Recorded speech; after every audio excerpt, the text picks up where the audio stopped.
Oh, it's Packard again, and I haven't streamed in a couple weeks. Just been kind of, well, other things on my mind, stressful things, which I won't go into here at this point in time. This will be part 3 of Llamasoft, the Jeff Minter story. Um, can't say if I'll finish this today. I might go to part 4. One thing to note, which I changed from last time, is somebody made a comment that the text looked kind of, or the chat text looked kind of fuzzy on the main screen, and I just realized that the chat was on there twice for some reason. Don't know why. I corrected that. Made some minor tweaks, like added a different camera to the starting soon thing. That's temporary. My setup's gonna be changing a bit. I mean, right now I'm on a laptop. I plan on changing to I'm using my the camera on the laptop. I'm gonna be switching to a desktop unit. I'm not sure when. It's a matter of setting it up and getting the OBS converted over. But that's what it is. That out of the way, it's the Jeff Minter story. And we left off last in part 3.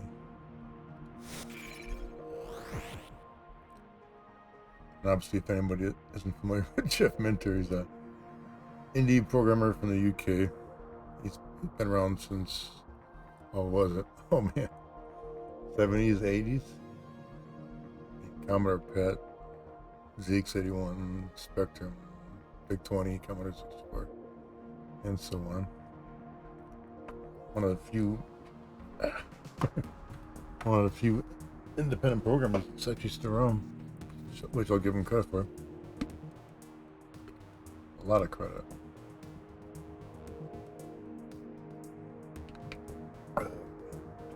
Thirsty. That's better.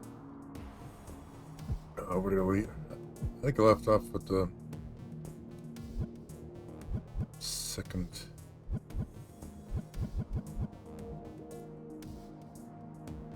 With the second music video thing. What is that? That's highlighted. Okay. Left off right here. Mama Llama. And it's Sherlock in the house. Ooh, I almost forgot. But I didn't. What the heck was that? It's not showing up here.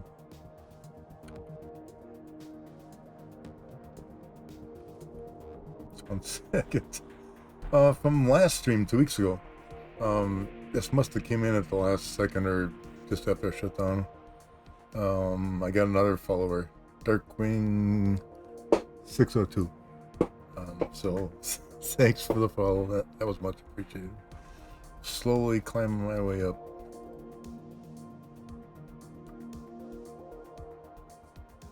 Oh, cool. Yeah, thanks for the post. I really gotta get in the habit of posting when I'm streaming on other people's Discords until I get enough of a following. But for now, I'm kind of small, so gotta start someplace. Oh, where we are here. Mama Llama. Originally sketched out in a notebook during Jeff's trip to Peru. Mama Llama was the most complex game design yet. Players have to protect the family of llamas using a kill droid to eliminate enemies in a series of over 100 ways. Wow.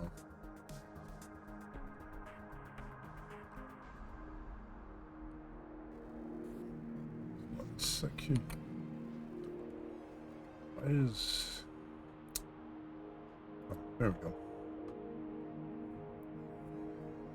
Trying to watch the feedback on live here, and I didn't have it turned on. I was gonna say, where the heck's my stuff?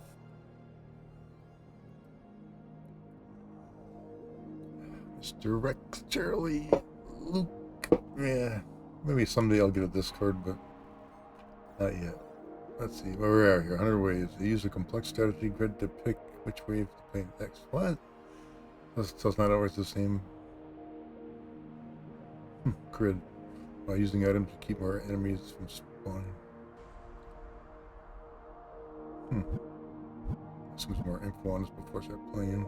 Llama original painting.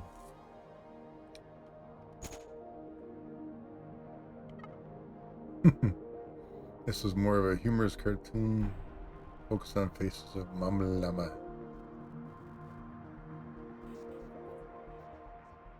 They would easily be recognized when reduced to the size of the cassette covers. Good old cassette games. No offense, but back then I was not a huge fan of cassettes. Mama Llama preliminary sketch. Ooh, it's spitting. Oh yeah. What the Mama Llama drama? Well, Jeff loved the complexity of his latest release. Game critics of the time weren't as enamored. Jeff and Zap64 reviewer Gary Penn share their sense. Well, watch the little video.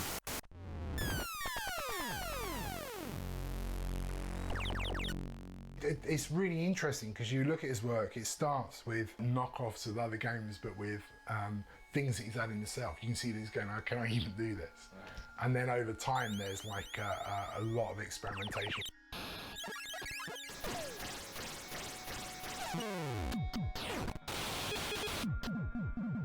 I developed quite an interest in just trying to do stuff that was a bit different than the arcade style stuff that people do. I think, oh, we've got these machines, you can do anything with them if you want. Why not try out some new ways of doing things? And sometimes I went a bit too far.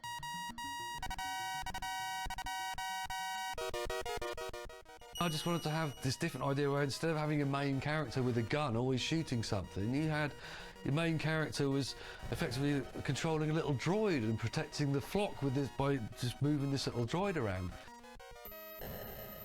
The controls were very weird. It's kind of go. It probably would have worked better with a mouse than with a digital joystick. But as it was a bit inaccessible, and that was reflected in its review scores from some places.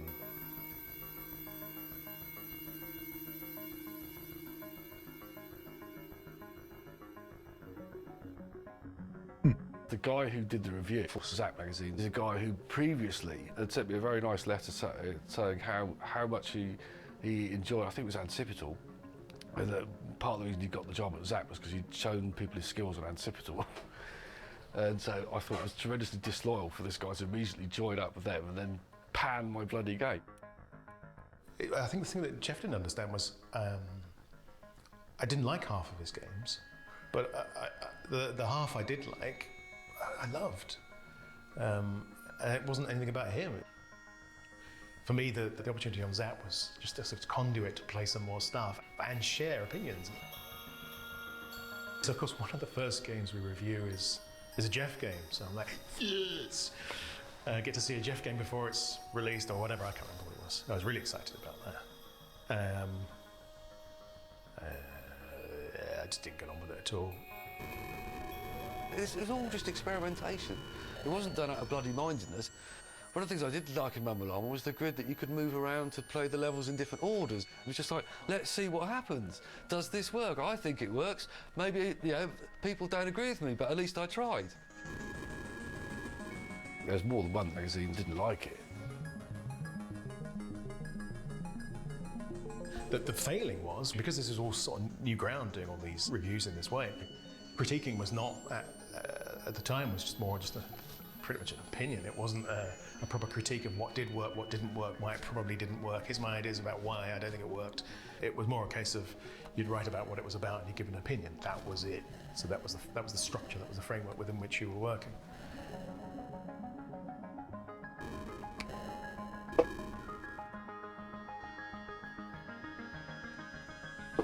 I was being a bit precious about my design when it came down to it. The criticism was fair play. It was not my most accessible thing.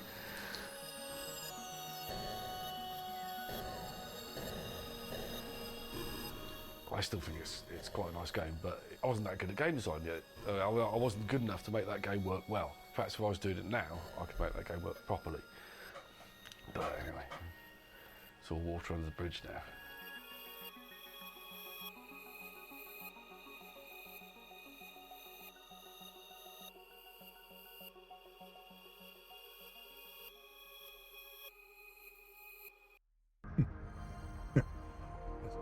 One of those baby llamas had a bandage on its face.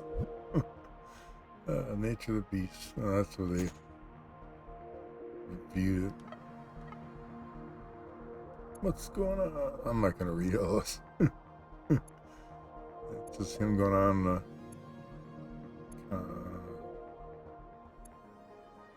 Give us. Is this? Oh no! This is Jeff Mentor's newsletter. Talking about Llama. Getting credit for doing his own little newsletter. The LET show January 85. It was difficult to miss the Llamasoft booth at any computer fair. January 85 show visitors drawn to the booth by the sheep statue. They played Mama Llama to their heart's content. Oh, geez. Nice booth. Wonder how much that cost. Wow. Oh, here's the Zap review.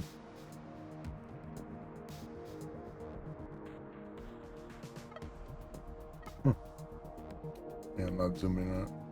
Or should I? Oh, there we go. Where was I reading in the bottom? Oh, I get this text out of there. How deep? There we go.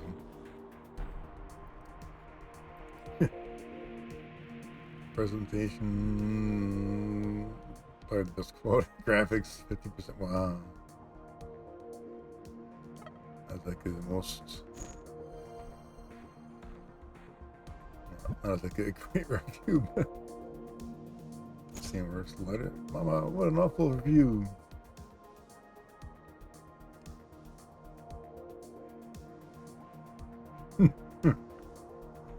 Somebody who didn't agree with the reviewer. Full page ad. $7.50. Not a bad price for a game. Notes. Oh god. These are nice if you really want to get into them, but I'm not gonna. I'm not gonna read all this code here. Oh, that wasn't much. 2 pages, but still. Let's see how good or bad this game was.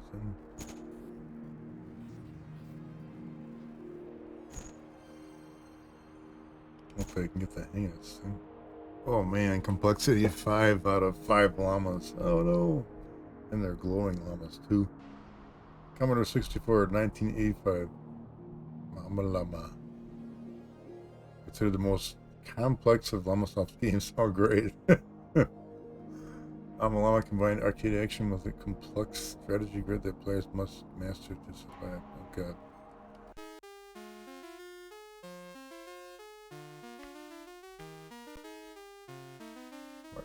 Who is Rory at? Looks like a hamster. Let's see, what are the controls here? Jump. What? Duck. Left, right. Activate kill droid. Abort. Increase inertia, decrease, increase. What the? Oh my god.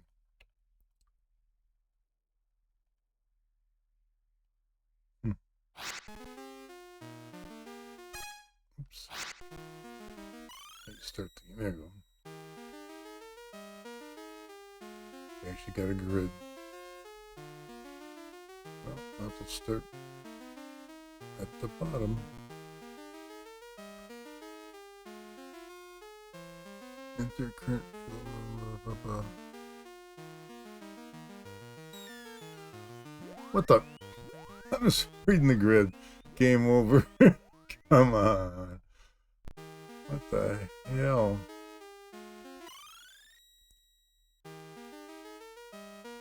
Oh, B to enter level to the A.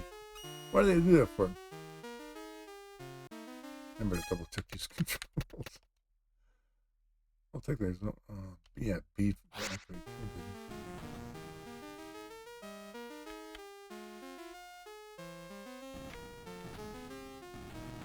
well, I gotta admit, at this point in time, I have no idea what's going on.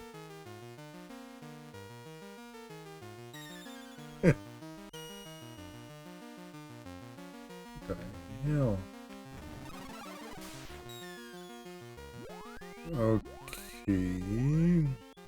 If anybody who's played this game, like, in chat, probably not. Damn, this is like, what the hell? Chaos is an understatement. The thing is, well, it's brand new, so. To the instruction manual. I have no idea what's going on.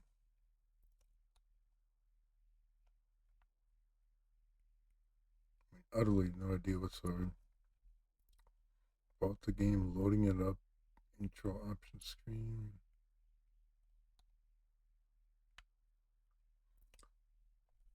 Switch between modes, press the assuming you are a beginner, yeah, duh. I want to set up an easy game, press space until the go icon appears. Press S repeatedly until it reads shield 9.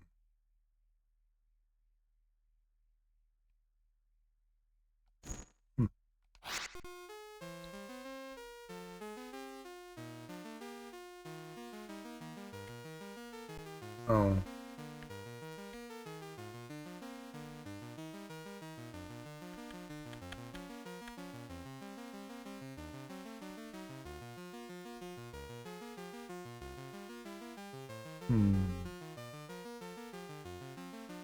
Like I put shields at 9, okay.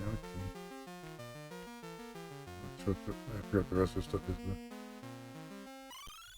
but again, the main problem here is not really knowing what the hell I'm doing. You get the sphere board thing around. Okay, how do I control the sphere? I can change the.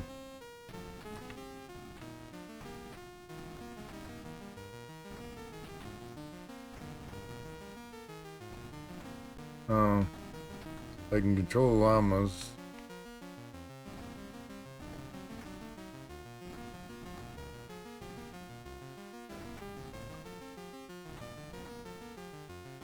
To a point.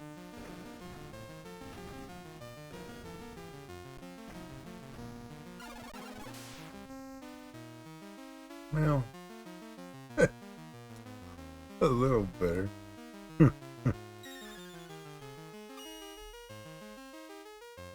But still.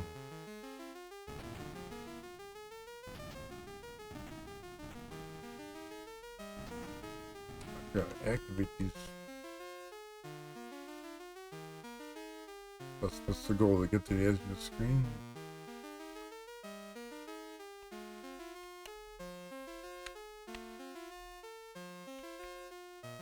You know, I have no idea what's going on. I was controlling the llama, and now I'm not. Oop, yeah, I still am.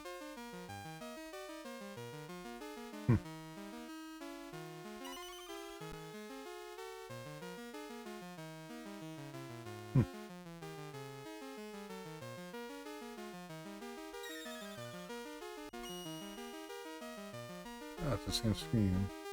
I hope I could get a little farther. These guys are kicking my llama's ass. Stop it.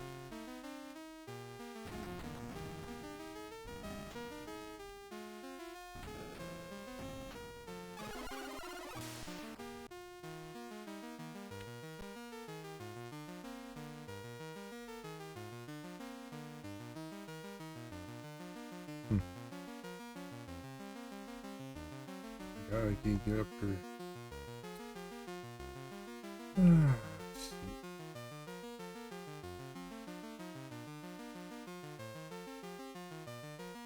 I changed the level here.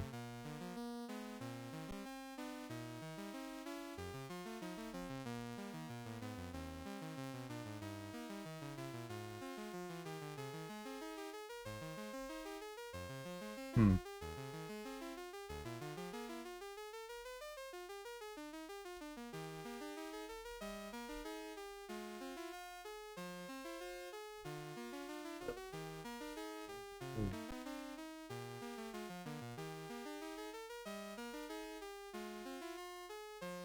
And my I just couldn't understand this selection screen.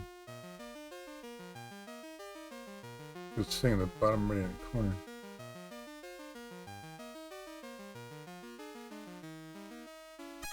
This is weird. I can see why it's 5 out of 5 on my complexity. It's odd.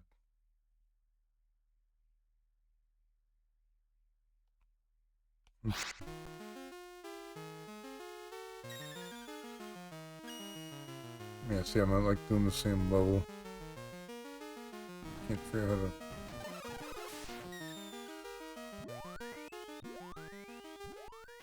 Well.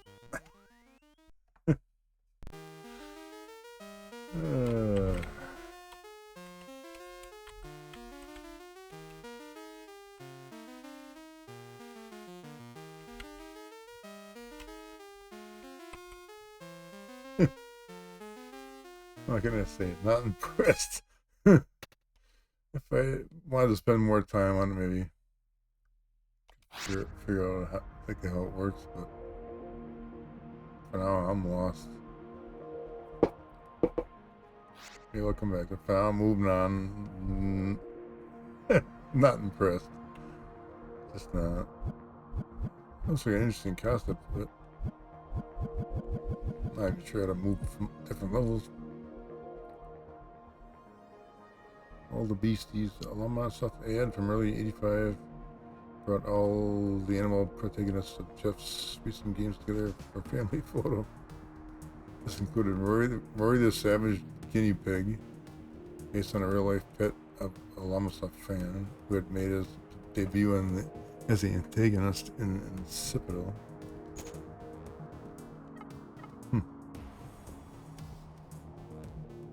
It's Rory. Let me see. Rory came about because I received a letter from a girl asking me if I could put her pet guinea pig Rory into a game somewhere. Naturally, I couldn't just have him in the game running around squeaking and eating bits of hay. So I turned him into Rory the Savage's guinea pig. It was one of the most fearsome creatures of the game. In a game. In the game. Animal ads, original painting. Not bad, bang. Give a credit for that. Jeff Mentor, magazine columnist. For a period of 3 months in mid-'85, Jeff began writing a regular column in Zap magazine, in which he discussed his views on the current game business. I got it. You do get the odd, irritating, verminous brat who sells copied games to his classmates. Little quote.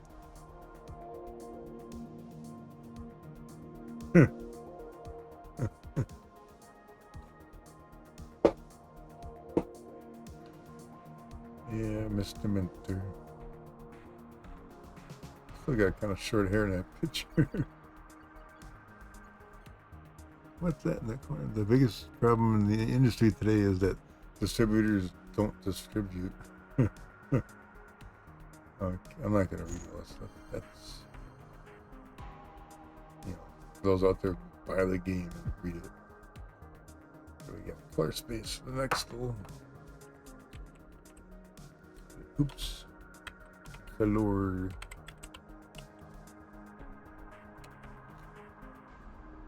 Oh, gotta spell it the way they spell it in Britain. Color. That's not color, it's color.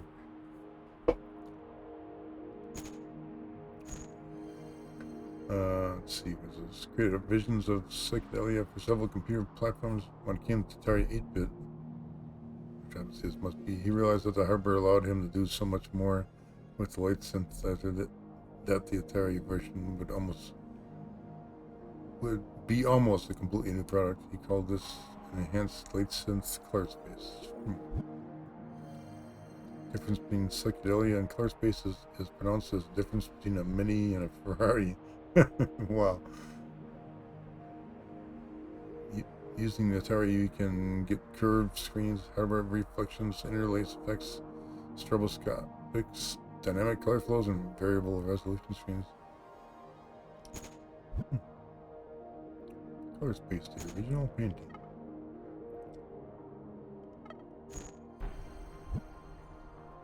And the ad doesn't list. Oh, there it is, $7.50. And of course, his little newsletter. It's our Jaws. Whatever that is. Color space is curved. I've seen the future. Oh my god. And again, no, I'm not reading all this. Not happening. Color spaces everywhere. You've actually been looking at color space for a while now.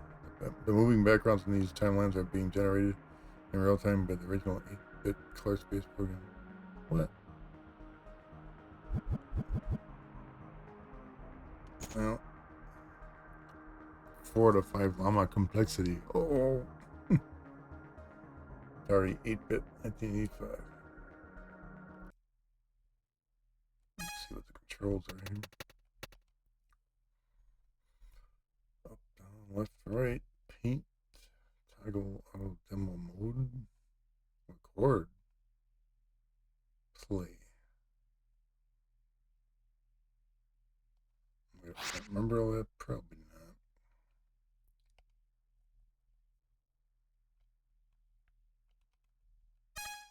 Okay, how do you start?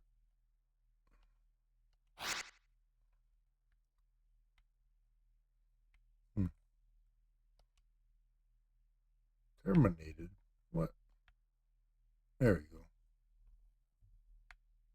So how do you...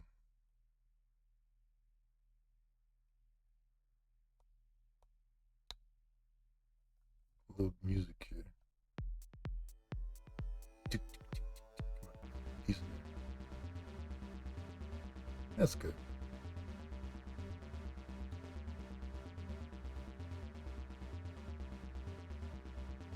The precursor to iTunes visualizer.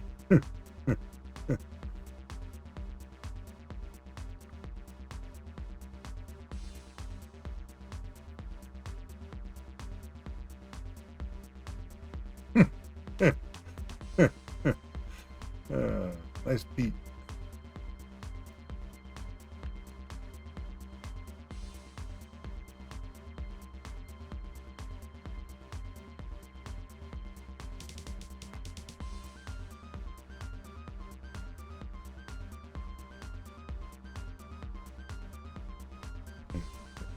Too bad, as far as I can tell, it doesn't go to the music. It just goes to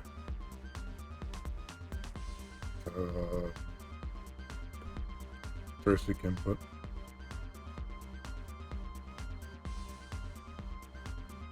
Oop. I don't want to do it.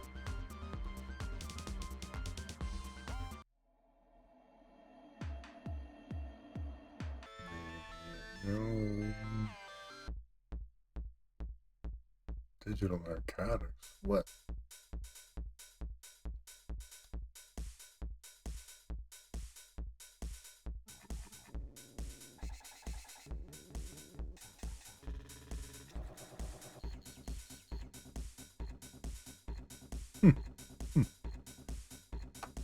Let's sit for a minute while I get a drink.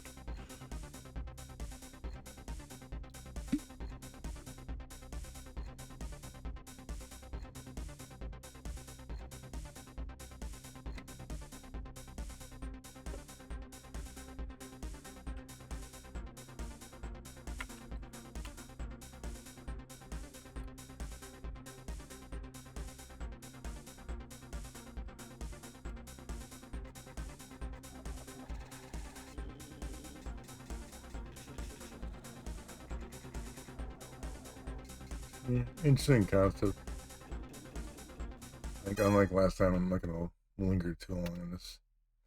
I mean, it's an interesting thing if you wanna look at it on your own, go for it. I do like this kind of thing. It's just I don't want to stream it for too long though. Just don't. I mean, if I could play my own music with it, you know, or other stuff like without getting a DRM takedown, maybe I'd try it. But let's move on. Let's see, late synths on display. Psychedelia, Mama Llama, and Color Space are on display at this unidentified computer show in the mid-85.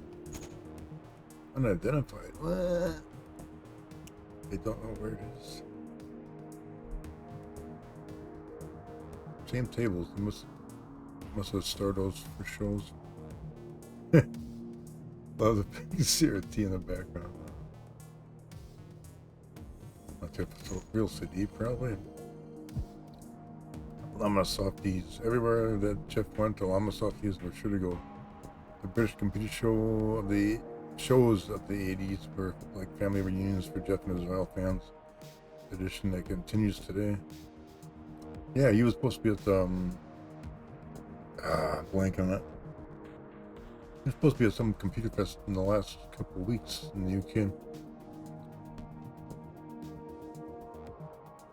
I'm blanking on where. Now let's play the video.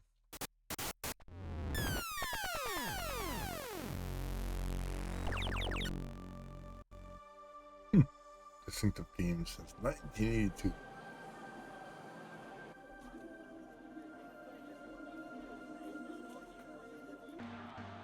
I like going to the Play Expo because it's really nice. People just come up and we can hang out and play some games. Yeah, to me, it's a great privilege when I meet people who actually enjoy the stuff that much. I think it's quite something when you meet somebody and they still remember playing Bloody Attack of the Mutant Camels or Grid Runner, and they'll tell you how much they enjoyed it. I mean, the fact that they still remember it after all these years is one thing. The fact that they actually seek you out and tell you about it is entirely another. One of the lovely things about meeting Jeff is that you could walk up to him and be kind of like, hi, I'm going to talk to you about your games and effectively your work for half an hour. And he's just kind of like, yeah, let's talk about the Jaguar, let's talk about this, here's a project I've tried to make that never got finished. I've always enjoyed that. One of the things I enjoyed in the old days was going with Llamasoft to the old 8-bit computer shows. The Llamasoft stand was like, you know, it was like Mecca to all of us lot. It was just like, what's new, we've got to go and find Jeff's stand. And you'd see it from miles away. You know that's going to be Jeff's stand, because like there's this huge plushy sheep on top of the booth or something.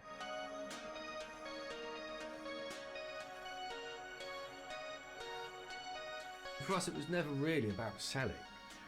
It was about letting people come up, and I'd be out the front, we'd play games together, and they could chat to us, and it was just a tremendously exciting time, and also it was great fun. I mean, going up to the shows, meeting the people from the other software houses.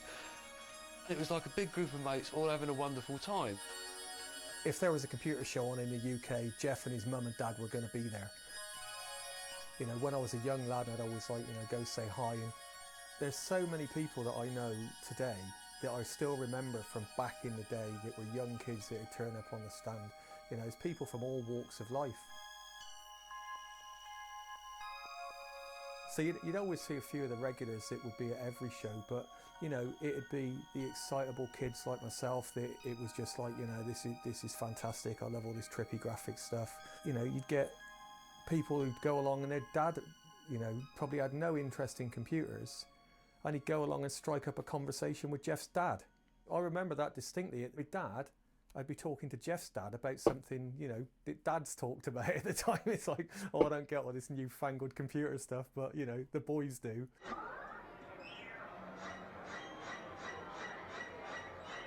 Jeff's, he's a pretty quiet guy, as you know, but at a show, he would be completely engrossed in, flying one of the light synths or playing one of the games.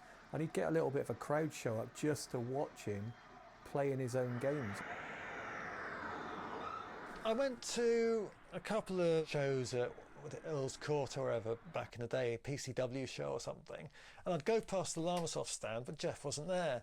So, I don't think back then when I was a teenager it would have ever have occurred to me to try and hang out with Jeff Minter. And then when I was in my late 20s, I was working for magazines, and I'd got to interview quite a few big names, so I became a bit more blasé about it. So I'm of the feeling you should, people say you never meet your heroes. I think you should always meet your heroes if you get the chance, because sometimes they turn out to be fantastic.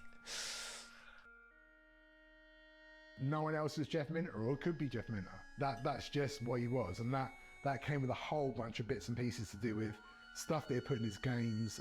It looked a bit rock starish and hippie-ish as well, because it was part of what you were buying, I think. And that stuff was always communicated directly to his fans. I like to do these newsletters. You see the newsletter called Nature of the Beast, and I'd sit down, just write a chatty little newsletter style thing, talking about what I was doing. One of the first games of his I bought had his address, and he said, for a newsletter, write to. And I thought, yeah, go on then, let's see what this is about. Not thinking it would be anything, I thought it would just be advertising and stuff, And the first one arrived, I think it was number 1. I read it and I went, wow, wow, what? Is this guy for real? Yeah, and then they kept coming. I think I don't remember whether you had to send them stamped addressed envelope. Every time you got one, you sent one back. I think that was the deal, but yeah, he used to write them quite regularly. It was news about how he was developing the games and other things that happened. It just keep you informed. It's just great. Everyone else was just a company or a product, and Jeff was Jeff. Programming for me started from the inspiration of being a fan of these people like Jeff that were sitting at home making their own games. You'd read about him doing this in the magazines at the time.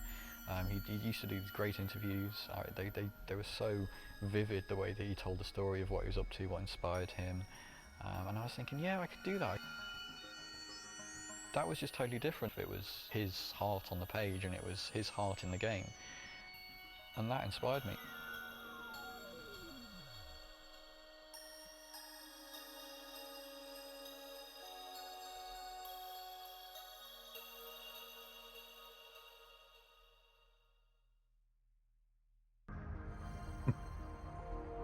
Well, that was kind of interesting. Definitely. What do we got next year? Battle Axe. Battle Axe. Honestly, never heard of it. Undetermined by the mixed critical reception of Mama Llama, Jeff continued to create complex experimental computer games.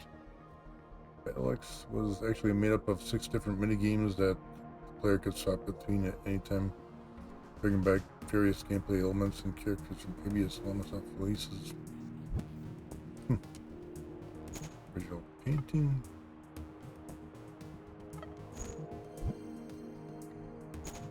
Chorus and ad. I always like looking for the price. What the heck is it on here? $12.95 on discs, $9.95 on tape.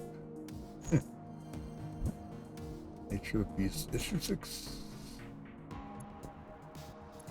Once again, I'm not gonna read all this. Ooh, look at that little drawing.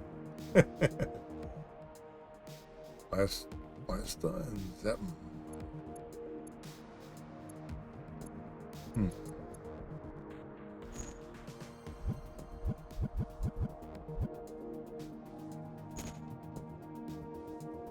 Commodore 128 compatible. Well, 4 to 5 llama complexity. Commodore 64, 1985. Collection of 6 games. Hallucino bomblets. Bullets kill enemies and kick your ship backwards. 2. AMC 2. Blast the onslaught of mutant camels. 3. The activation of the Eritis space. Match the on-screen patterns to light the pyramid.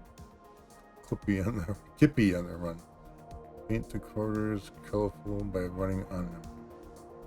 Synchro 2. Stop the spheres by changing the velocity of the squares. Psychedelia. Take a break for the light synthesizer. Of course. Why not? Let's see what we got here. Battleix. A game system. Synergy by Jeff Minter again.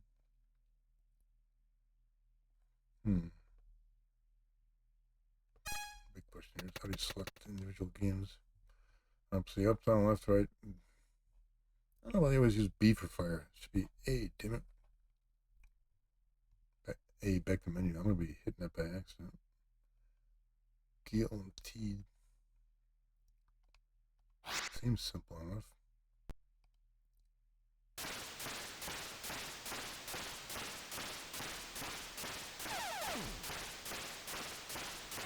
I can figure out what's going on here.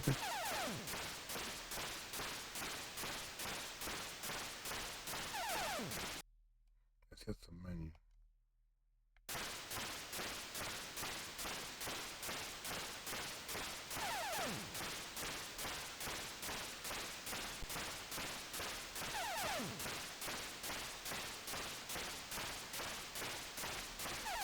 Oh, I think I could do. Took a moment. Apparently I'm heading towards the pyramid.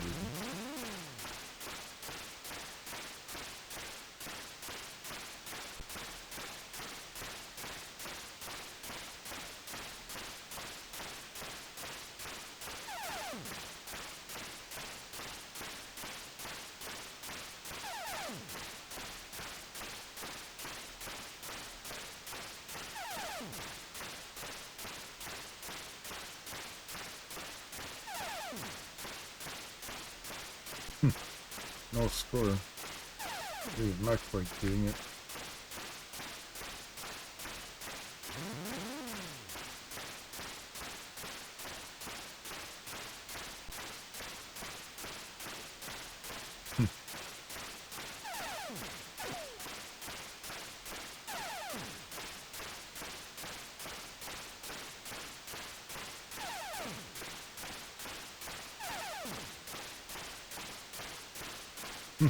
I only moved so much to the left and right. I'm not getting closer to it, so.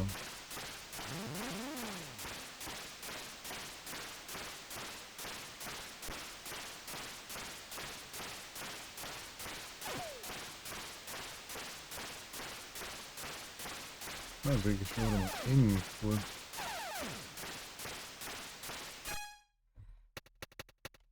Yeah, definitely complex.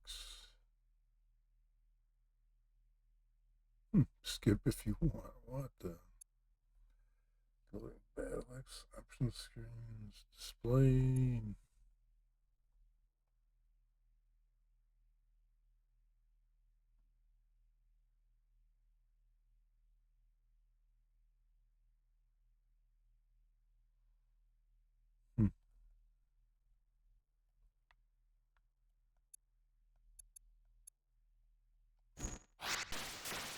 Weird.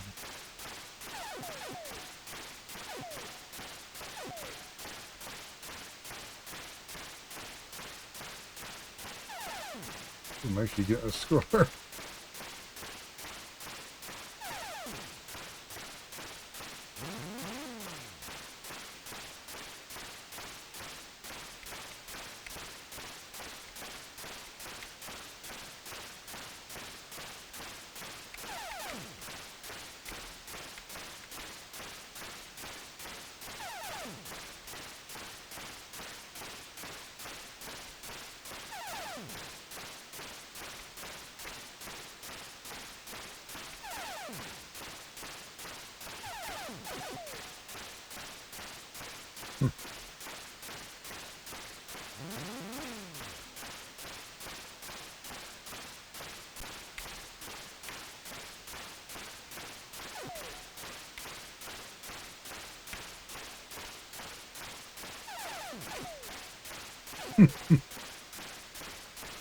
Yeah, it's flashing, I think, when I hit things.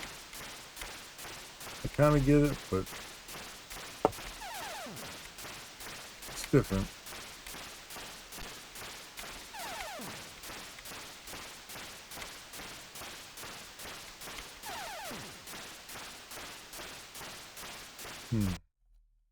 Definitely different. How do you switch level? There we go. Was I on level 1? Yep. Yeah, there. Level 2. Whoop. It's sensitive. What? Back me out. I want level 2 on what? It's supposed to be mini games. Where's the other mini games? Oh, there you go. Oh, I didn't realize I was moving down there. Loosen bombers. Whoa, what the?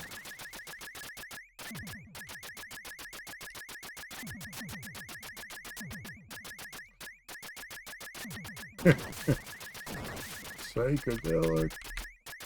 At least I'm getting this one. Kind of. I know how to aim.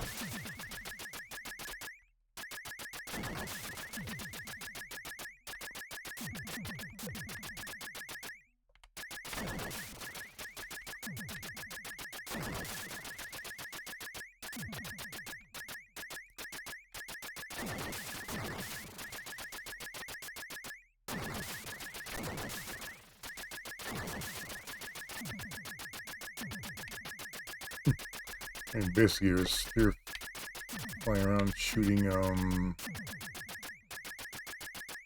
looks like lit cigarettes and floppy disks.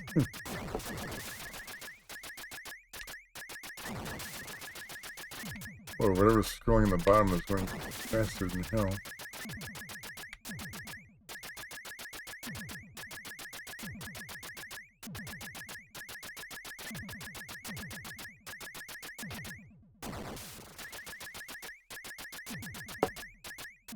Oh, this is... Make sure I'm missing this thing here. This is beat if I fire up, but I'm kind of shooting already.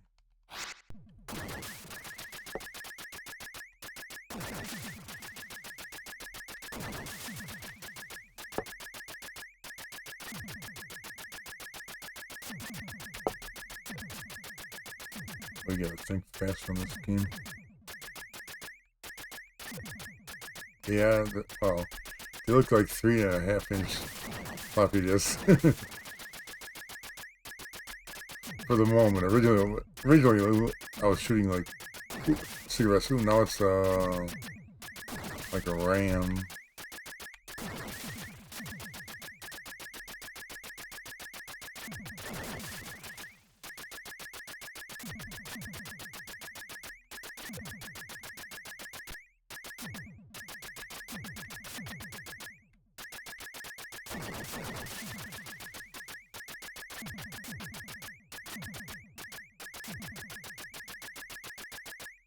Yes, steering this sphere is a bit weird.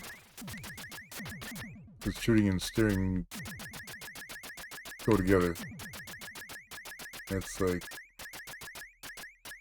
flight control. You push up, it goes down. You push down, it goes up. Push left, it goes right. Push right, it goes left. I'm like, I was never a big fan of those type of controls.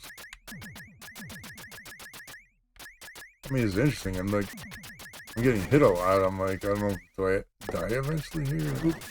I'm shooting, is that beer or is that Vimto? I'm not sure. Firstly, I would think it's Coca-Cola.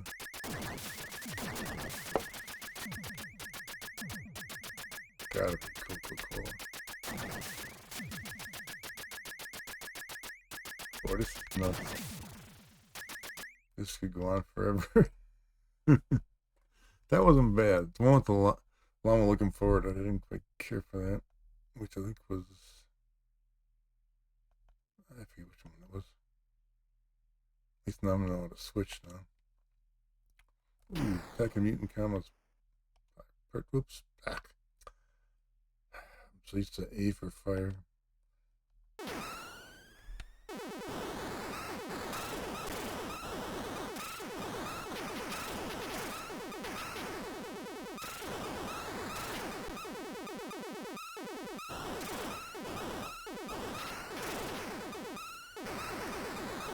Just like the original, kind of like once you get on top of the llamas, it's like really hard not to get your ass kicked.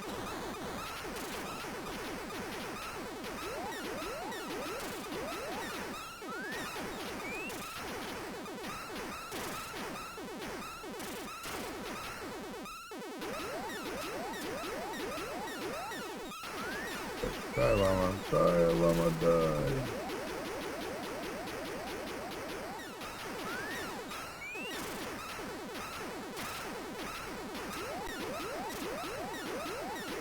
I'm like the first, it's so easy to cover and hit.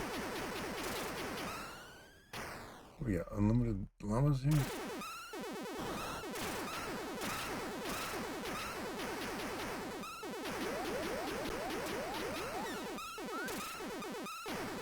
Yeah, llama.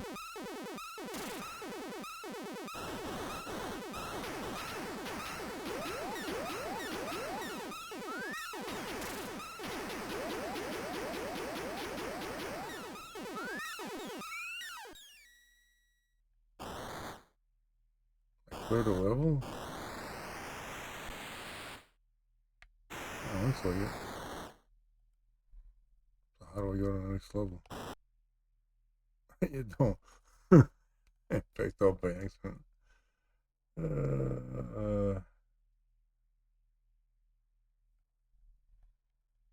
That was weird.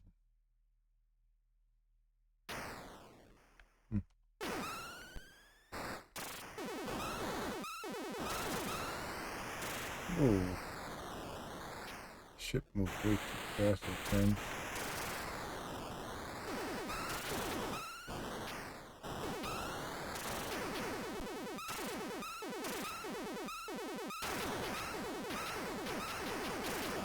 Oh, too close, too close.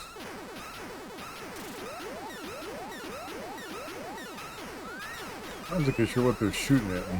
Look like barbells.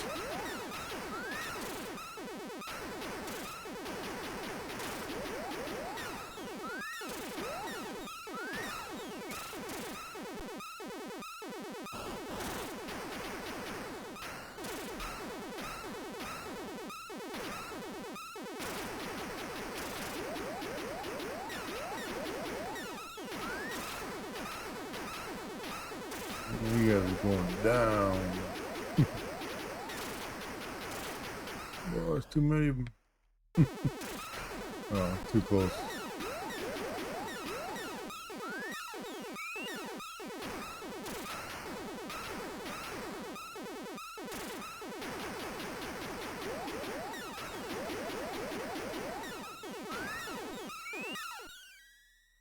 That's the only thing I find confusing here. I got all llamas. What am I supposed to do now?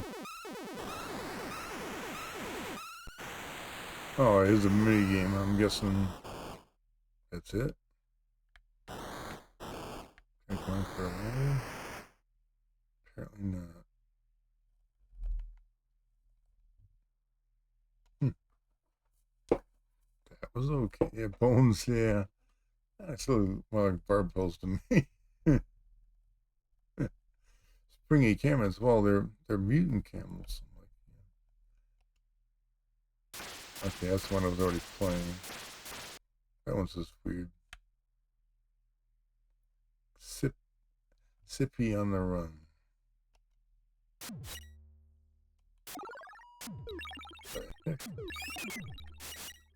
Okay.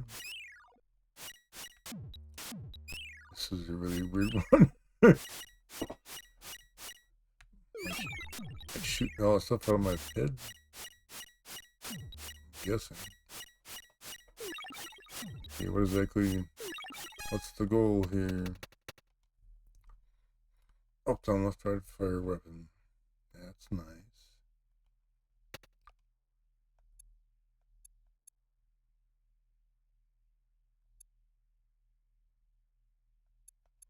Sippy on the run. Run along a great corridor, wherever he walks, bands of rainbow light appear. The objective is to paint all the walls with color. Okay, I'm supposed to paint stuff. Okay, I get it. Whoop. If you fall in a hole, it goes, oops.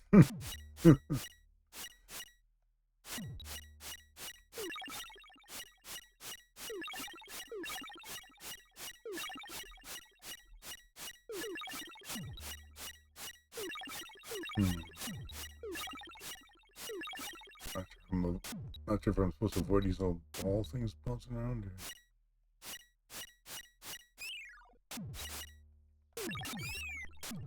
Oop. How do I keep going up?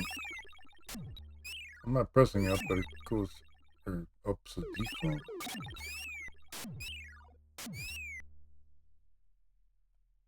Well, that's just weird.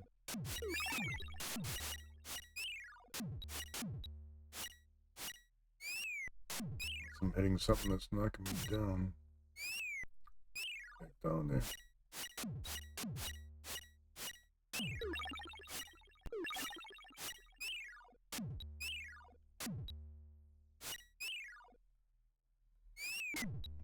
Any section all I'm missing here? Get down there and paint.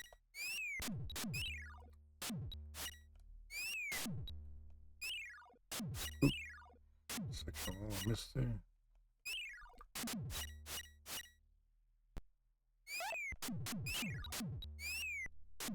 Man. This one section here is like really hard to get down there. Oh, I see now there's like a grid pattern on the bottom there where it shows what's colored and not. That stuff that's flying out of me is going so quick, it's like, jeez. Can't even see what that stuff is.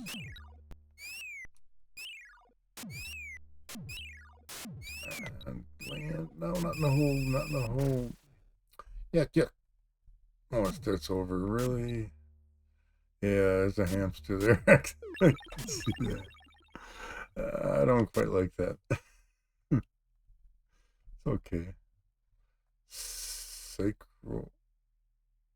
Synchro 2. What the heck? What am I doing here? Controls. Up to left, right, fire weapon. That's nice.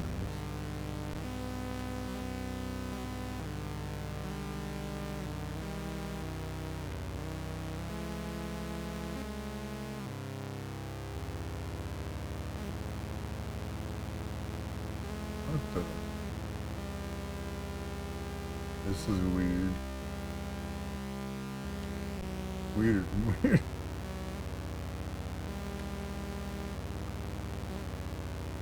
Where exactly is the goal here?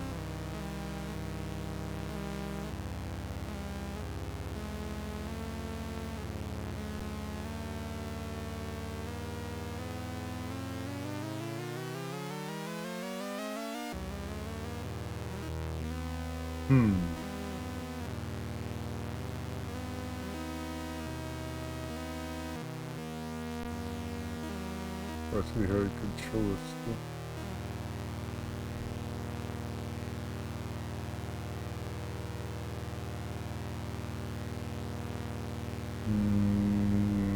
Can't read what words.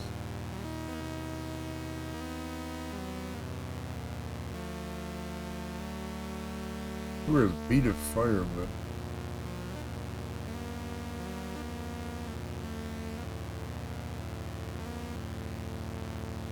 it's not really fire, it's more like need to speed the stuff up like that.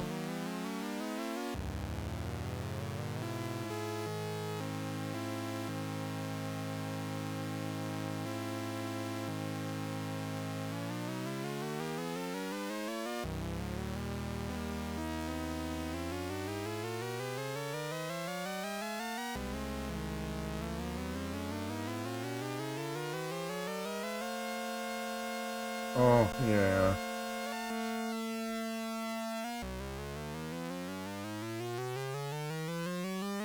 Without reading the instructions of this game, I have no idea what the hell I'm doing.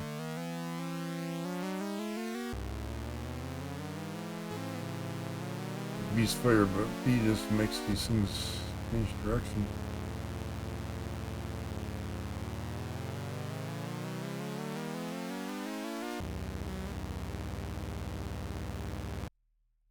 that one at all. That's the end of it. Let's see. Another music synergy one. Whoa, what the hell am I doing? Psychedelic. See, for the way, if it's a music thing, how do you load any music? You don't. This one, you just draw patterns. No music. What the? A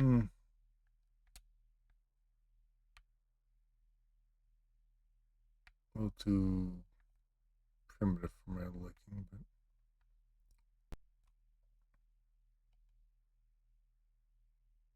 but now I think we're done with battle licks. Nah, some fun stuff in there, but some rather just lesser things. 6 programs in one. Good for you. PCW Show 85. Popular computer world. In London. Llamasoft. But Llamasoft used to get hands on with battle licks and Squarespace. That booth looks familiar. Hey, if it works, it works. Got it. He's got that fun thing on the left side there. Kind of a cool looking computer monitor. I zoom in? Yeah, I can. Yeah, right. Yeah, it's a monitor, alright. Looks like it's part of something else. I love gem. I have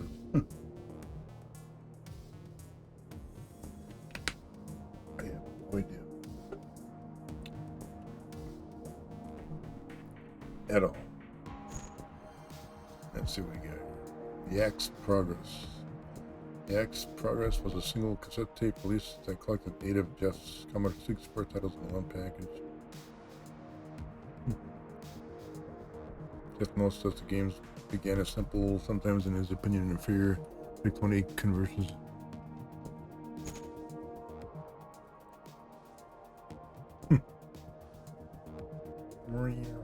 So what was on Matrix Liaison, Sheep in Space. Oh.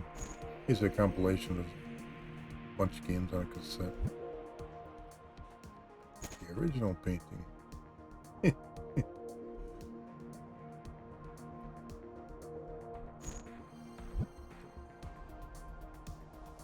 Progress manual.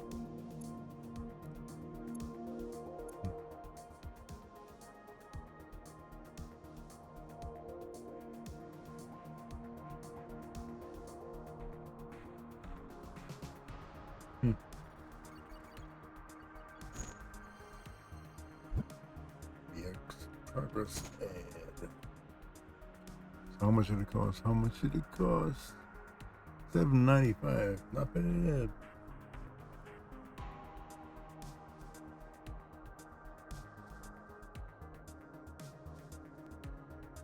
So interesting in the UK they call it the CVM 64 rather than the Commodore 64 or C64. Midland Minter interview. What am I saying Midland for? Minter interviewed. January 6th issue of Zap featured a lengthy interview with Jeff in which he discusses the Llama Llama controversy as well as his broader view on the changes in the gaming industry, which he saw as continuing to shut out small developers like himself.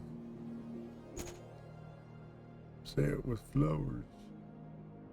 It's in the background there. Yeah.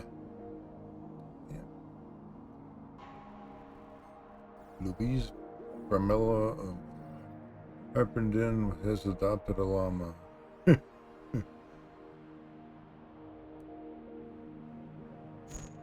not sure if I really want a llama as a pet, but personally, that's just me personally. Atari ST summer of '85 brought a pair of competing high-end 16-bit computers. ST from Atari and Amiga from Commodore. Although Jeff had been a devout Commodore user since the days of the PET, he found himself more attracted to the ST as a development platform and quickly set about creating a new generation of games for the entire new machine.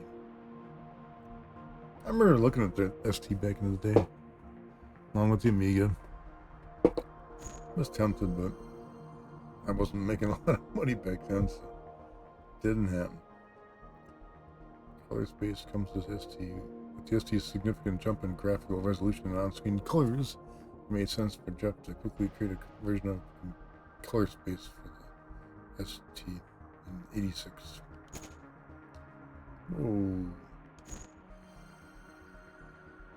Oh, he did a light show at the London Planetarium. Wow. That's kind of cool.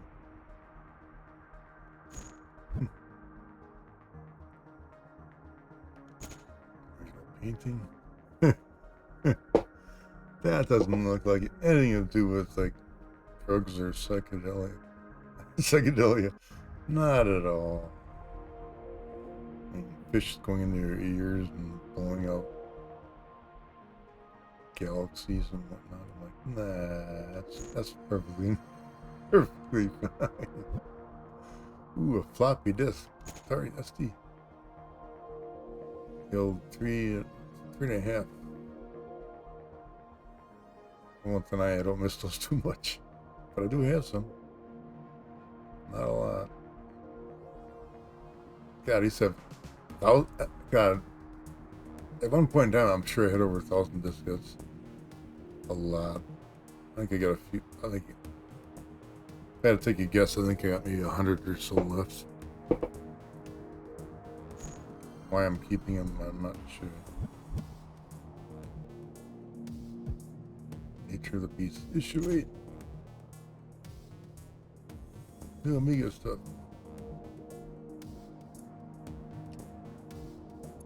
I'm reading all this again, no. Any drawings, graphics, comics? Oh man, it's all text. Interesting picture of a llama with a gun. It's gonna get you. Ooh, what do we got here? Oh, next.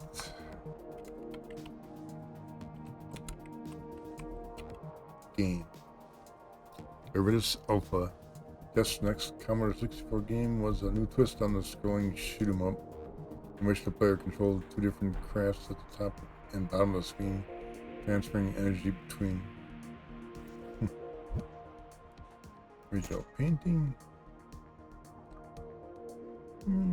Okay. Sherlock doesn't miss diskettes. Oh, come on. Alpha review. In a review published in October '86, Iridius Alpha was called the best shoot-'em up on the Commodore 64 by the Zap magazine editor.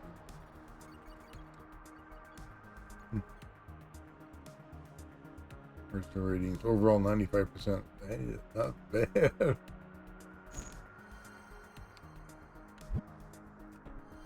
Iridius chose a way for shoot-'em-ups to evolve, gaining depth and a degree of complexity, but still remaining playable and very blastable. Whereas many blessing games become boring very quickly, lacking any objective beyond mere destruction of alien ships, Iridius gives the players plenty to think about. Yeah, a good thing or a bad thing, I don't know. From May to September '86, that magazine published a developmentary diary for Iridius Alpha.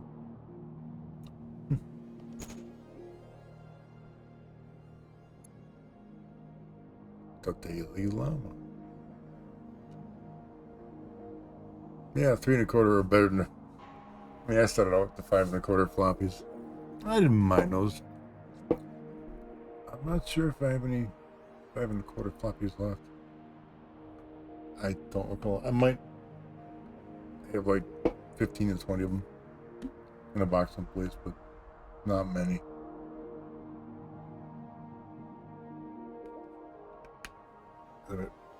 Back in the so-called day, I only used 5 1/4 on the Apple II for a short while on the Atomic Sinclair 2068, but that was a very short bit there. The Apple II, yeah. Well, I mean, my first Apple II had a 5.25 floppy built in. So, but yeah, I kind of, once 3.5 came out, I kind of shied away from 5.25. Where does Alpha add? Ooh, where's the, I like seeing the price. Where's the price? Can you keep pace with the power of the Redis Alpha? $12.95 disc, $8.95 cassette.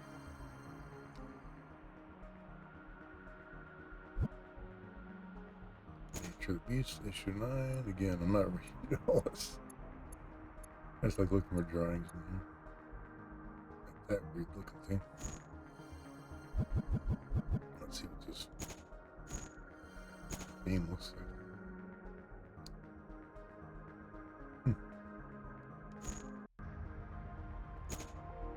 Uh-oh, 5 out of 5 llama complexity. Counter 64, 1986. The Xyaxians and the Gilbies are at war on the planet Iridius Alpha.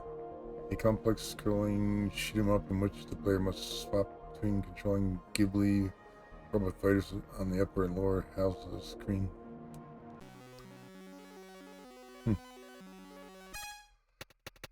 Check the controller here, sorry. Oh boy. I'm getting the yawnies here. Been sleeping kind of weird, well, for a while now. I was on the stream yesterday and I ended up sleeping most of the day. Just tired as hell. So I slept. Up, down, left, right. Fires B again. View map X.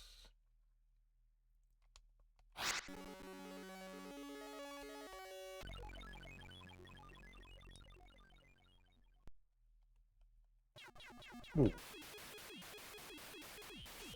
Shooting at her anyway.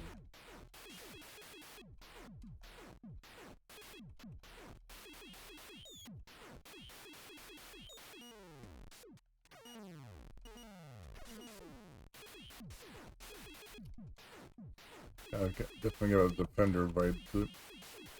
To a point. Ooh, an auto fire, that's cool.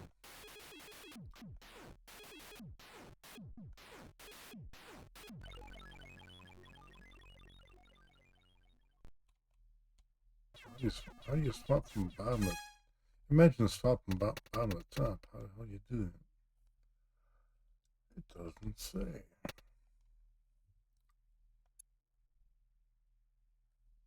Design of the warp key on the current planet looks like a...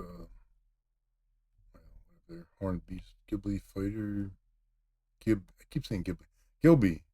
It's not a Ghibli. It's a Gilby.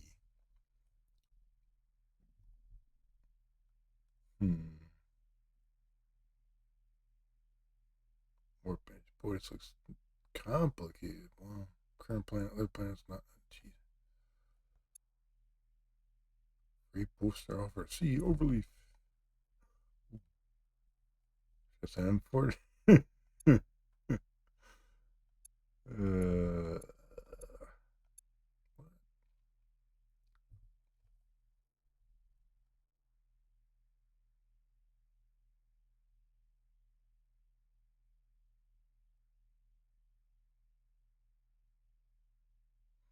I'm stopping his page. He's mentioning Coca-Cola. I like Coca-Cola. I don't drink it anywhere as much as I used to. Just now and then. I guess I'll figure this out. Ooh.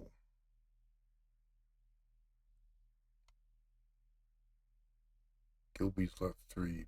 Bonus pony 0. I'm not quite understanding the split screen thing there. There's a thing on the bottom, but it's not really clear. Whoa. Not quite understanding. Yeah, but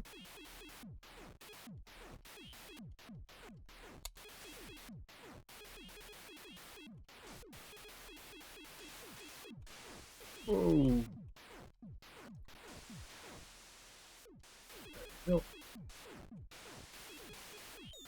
sucking the energy out of me or something? Yep. I bet that hurt. Yeah, no.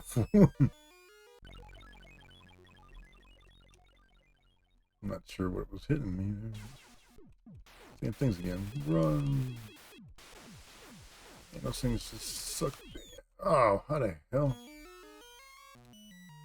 Happy hunting.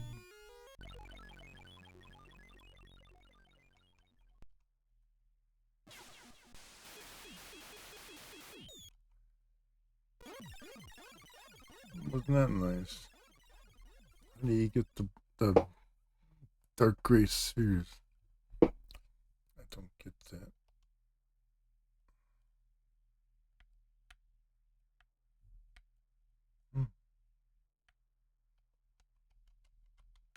Okay, how do I get past the screen?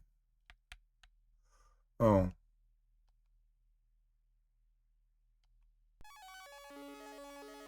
Sheesh.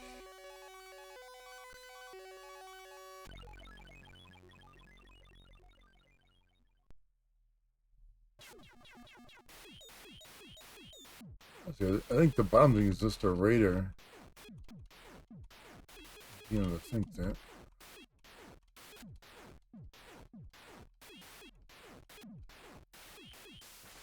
Oh, what the hell hit me?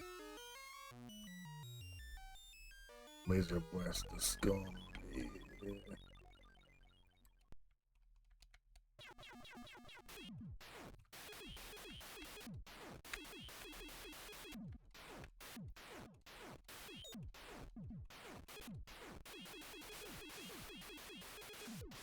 Oh, man.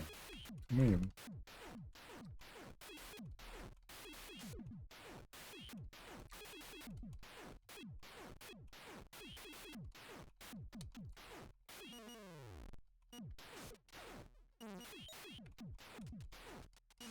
Why is my guy turning into a robot? I don't forget that. Ah! Those stupid gray spheres again.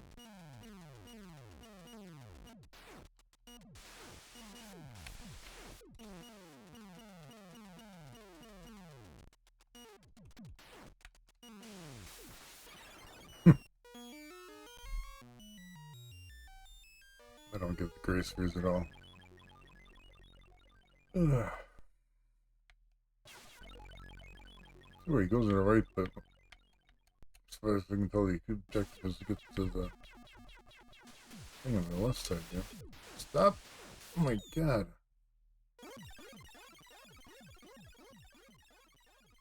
I do not get the gray spheres.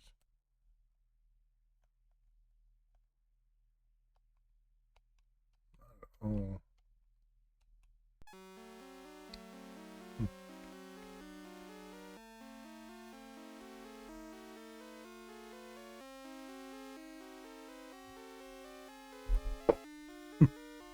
Press D for easy or hard.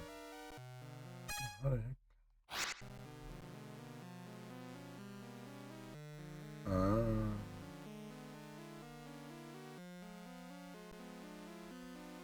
Easy or ugh. That's funny. I'll take easy. Not sure if it was there already, but the Gilby score. Well, seems a long way to go to the right, so I'm going to the right.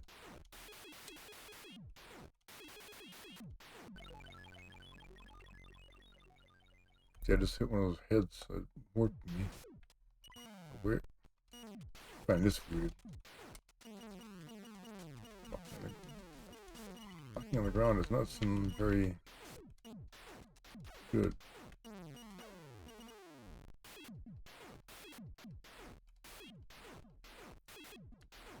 It doesn't. Can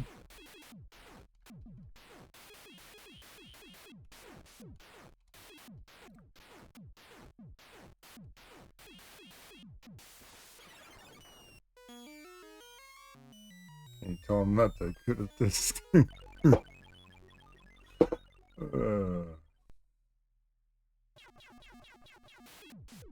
Yeah, I like the fun in the arcade, but never very good at it. Same goes with some. This one, if I keep going on the right, I end up hitting those black spheres or gray spheres. There they are. Ah, they stick like glue to you. What the hell am I supposed to do? I don't. Like you shouldn't go the right then. They're on me again. Fine. I'm going to the left. Get. Stop. Damn. Well, that's a bit of that game. Until I become better at it someday, it's okay. Tough as nails. 5 out of 5 complexity. Yeah, it's complex and difficult. Yes, it is. There we got our next Viva Vic. With the Vic 20 winding down in marketplace and some of Llamasoft games having gone out of print, it released a compilation cassette called Viva Vic. Over here are the liner notes, which comprise a historical look back at the importance of the Vic 20. Huh.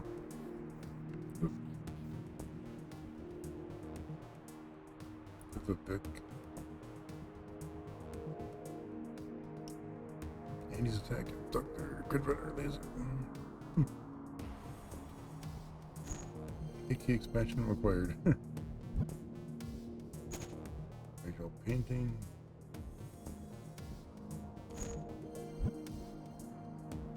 Preliminary sketch. And I mean, simple one page, well, double-sided manual. Denver. Having achieved international success and widespread recognition as a game developer, Jeff took the next logical step, moving out of his parents' house and into a little house in a beautiful, peaceful valley in the middle of nowhere in West Wales, where he lived until 1994. Ooh, that looks kind of nice. I'm not sure about the house being edged by a hill there. That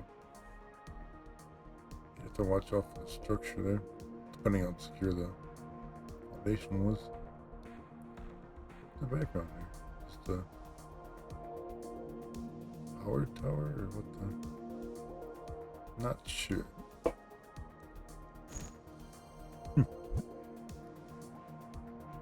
Molly and Flossie. Shortly after moving to Wales, Jeff got Molly his first sheep. But sheep get lonely in isolation, and Molly jumped the fence in search of a friend. So Jeff brought home another sheep, Flossie, and the two of them were happy thereafter.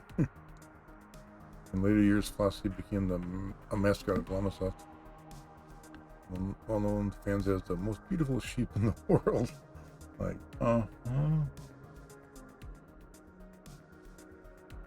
you say so.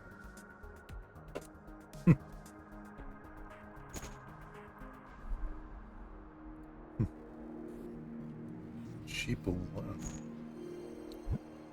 What's this? 5 images? Oh, there was it more than one.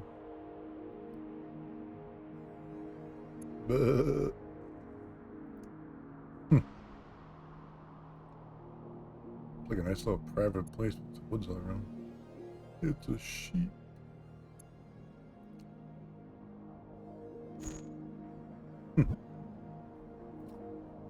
I first got them thinking they'd be handy to keep the grass down, but didn't really anticipate they'd be particularly interested as companion animals.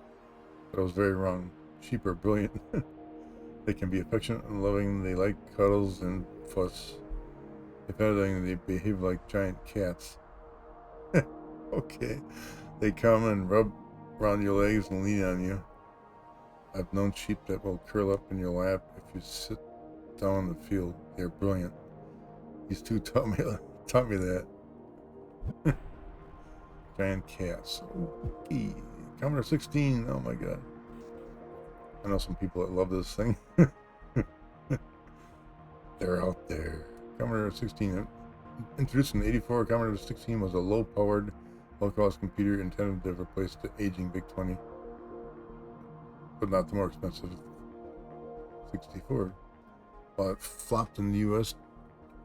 The platform sold well in Europe, and Llamasoft released a few 64 versions of its games in 86 and 87.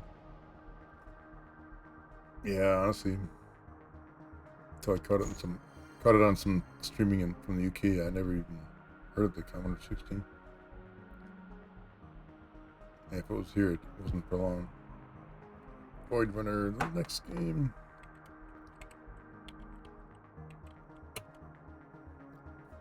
Void Runner, the third entry in the Grid Runner series, was originally released on the Commodore 16, but soon ported to other platforms.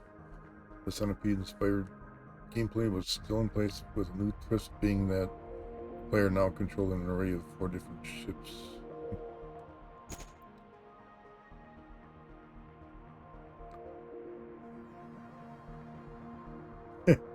I like the cassette holes in the back of the cartridge case, or cassette case.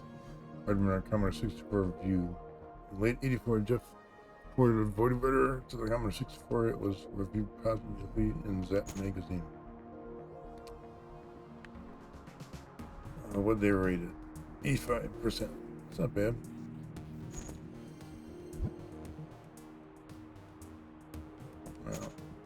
Commodore 64 Void Runner, 1987 complexity, 2 out of 5 llamas. Third series in the Good Runner series. Give it a like. See what it's like here. Should be basic controls. Up, down, left, right, fire.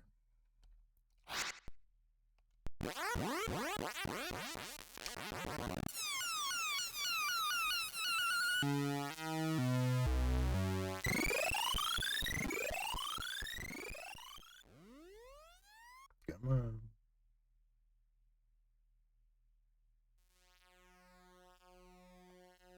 Well, where am I?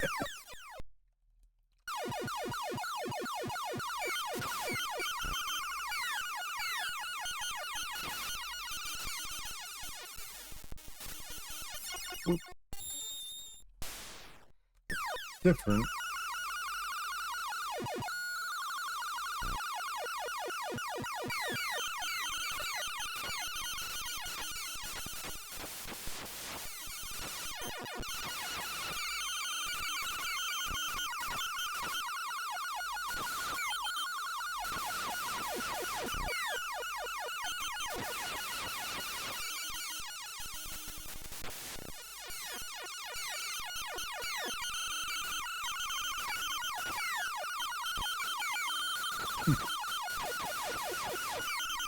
I'm getting a hang of this supporting some other games. oh man. Yeah, Good Runner. It's one of his most, in general, it's one of his most known games. Oh, can't get the red guys. Remember that. You can't do it.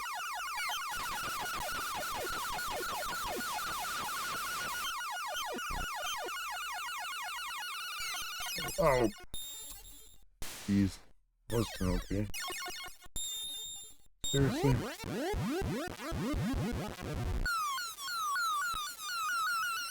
Hey, thing kills me on the first shot.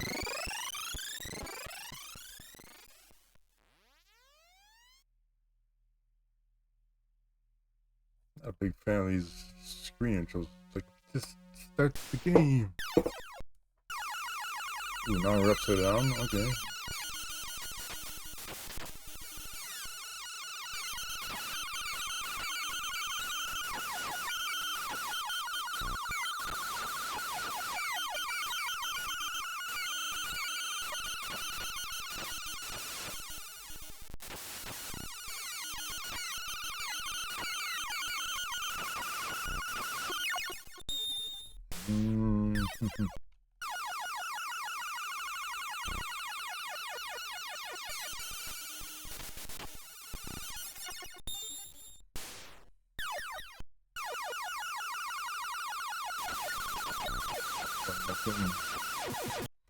I get my hang of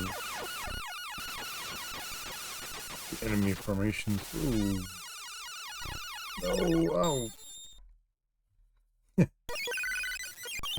Teamwork. Boy, that's hard to read. And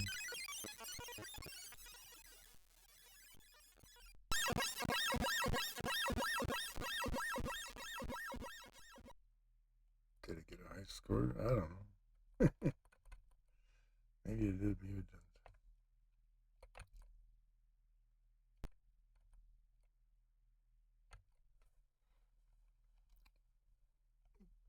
Looks like it did. Yeah, just fill it up. Boy, you can put a lot of letters in here. Wow.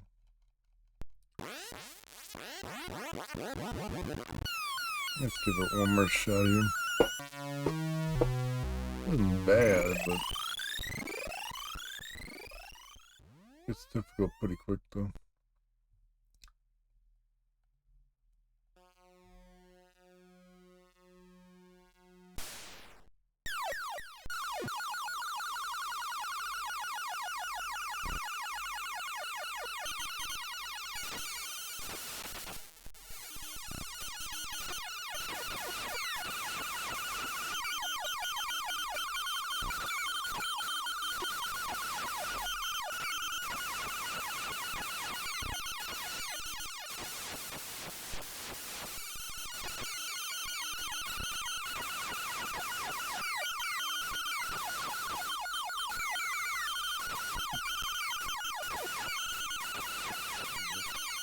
I really gotta watch out for everything on this screen.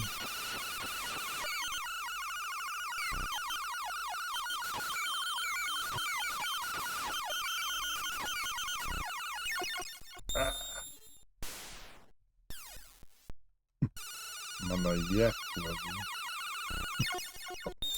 Oh, jeez.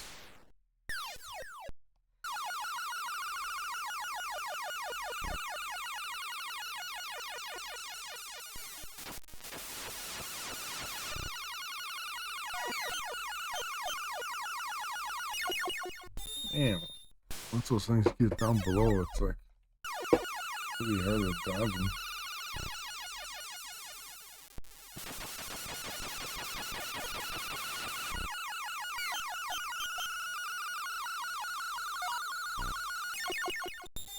Damn. I'm still not 100% sure why I get what's hitting me.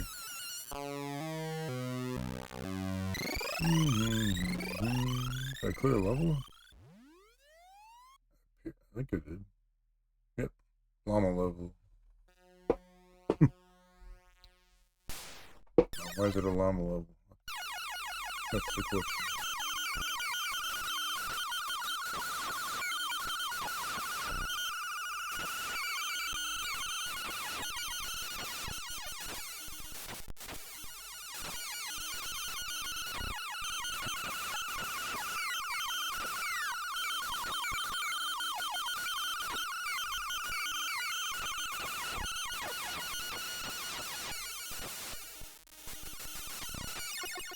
Man. A lot going on the screen.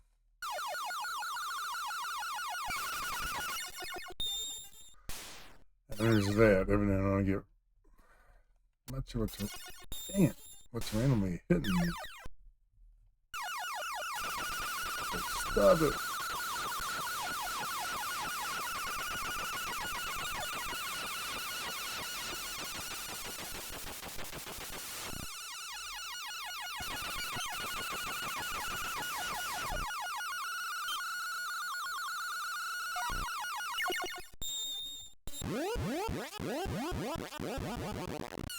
Next level? Wow, okay.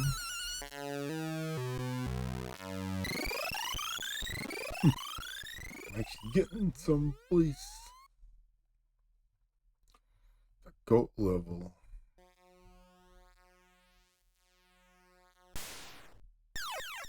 What the fire in 4 directions? Okay, that's weird. Different.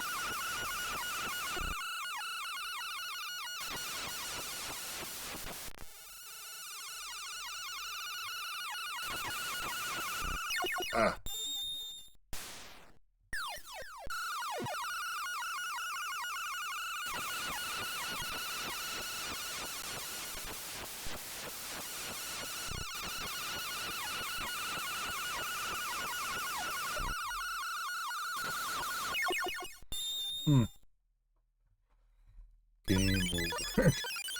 again, that's too hard to read.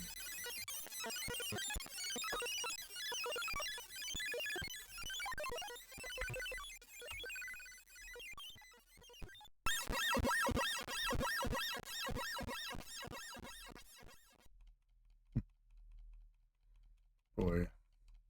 Oh. Keep skipping the main screen. Yeah. Not a bad game. Yeah. I personally don't think it's as good as the first couple, but it's got some interesting twists to it. But I don't know, maybe they'd have to have it grow on me.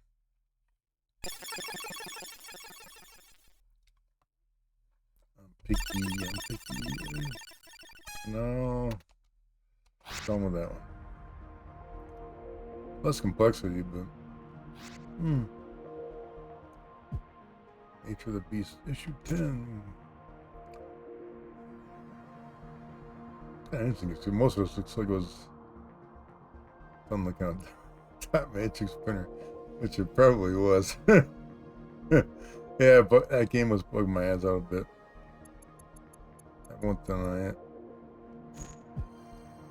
I mean, Void Runner's not bad. It's just not a big fan of the wavy background. Kind of, to me, it was a bit distracting. I mean, like I said, we got used to it.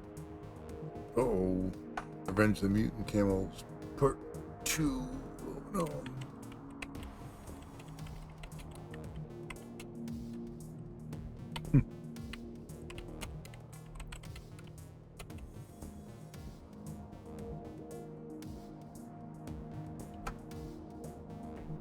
Actually, one thing I have not been doing here. Back up for a moment.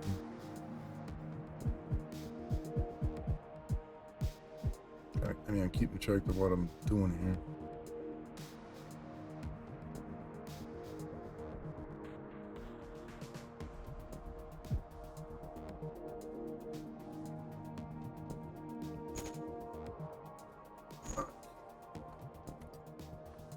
Let's make notes on the platform.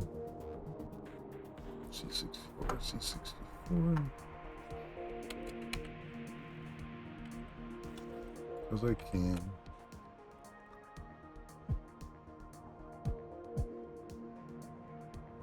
Card space was sorry, 8-bit. Oop. Badworks C64. Radius C64.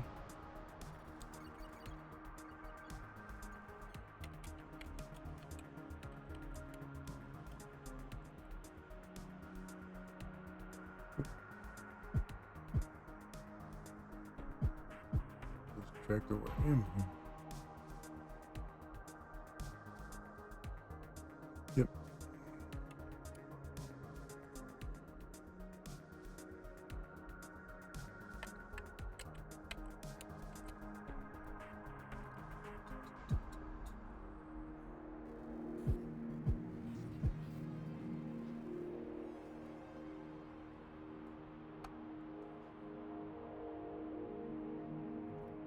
Which version was this in? Was this the...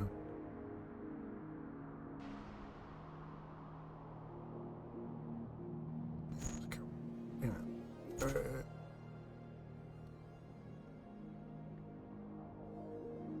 Yeah, camera 64, kind of thought.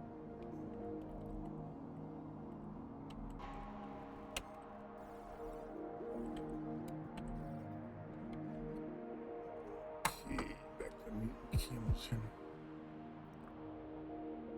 Engine, another C64 game.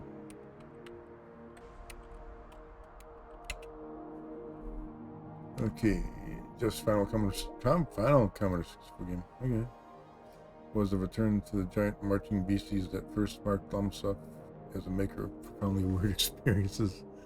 Revenge 2 kept the original game's basic gameplay while adding a level select grid representatives Reminiscent of, but less complex than Mama Llama's strategy board.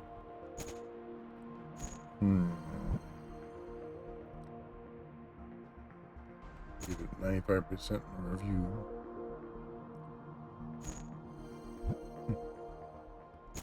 Cassette tape. I'll take a 5 1/4 over a cassette any day.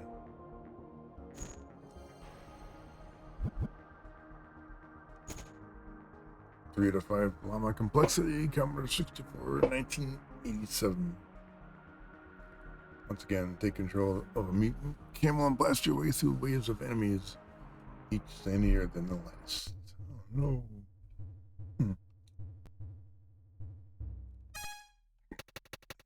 Should be basic controls. Jump, duck, left to right, fire.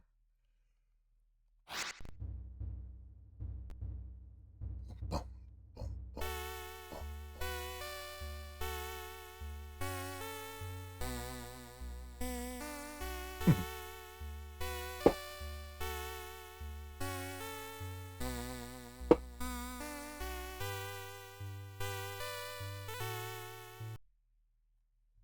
It's a grid. Select wave. Well, apparently I gotta select wave 1. Oh.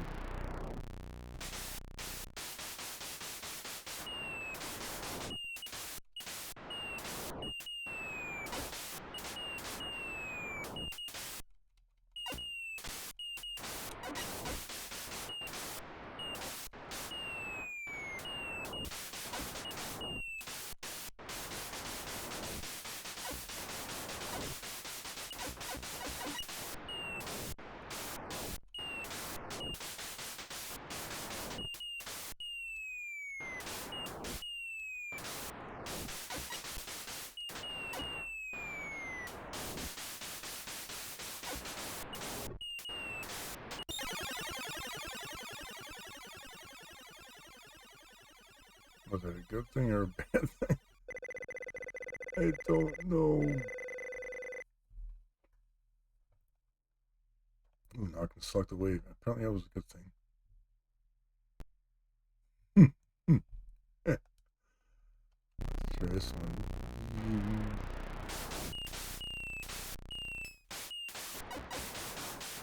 Doing motion, yeah. That's a llama.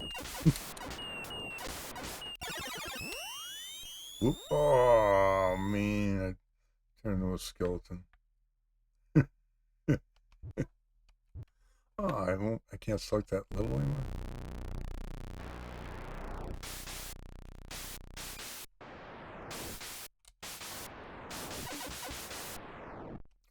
Oh, it's using some graphics from a prior game.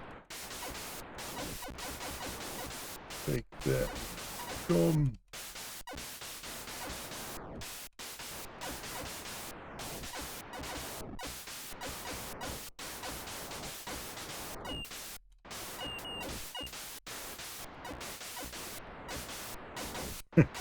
Kind of like the background flashing there.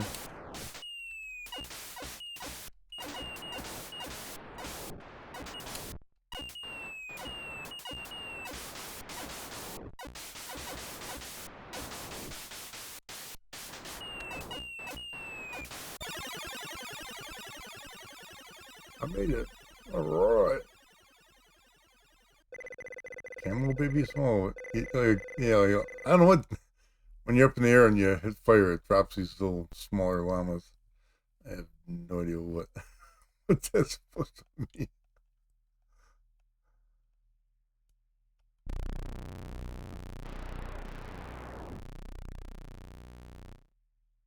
Oh. Ah, oh, come on, man. Poor llama. Oh, man, he died.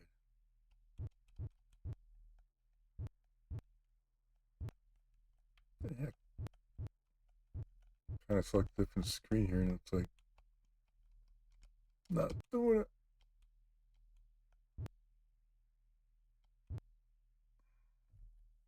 What the?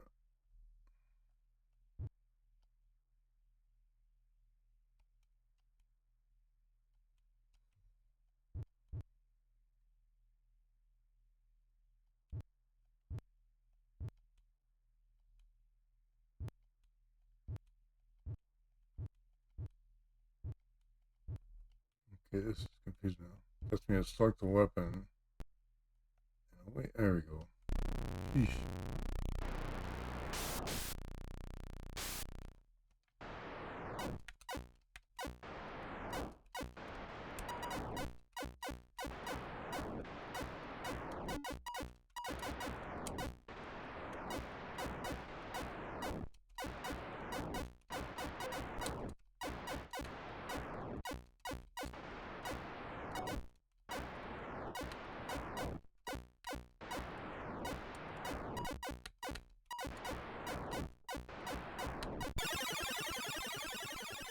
Level 1 complete.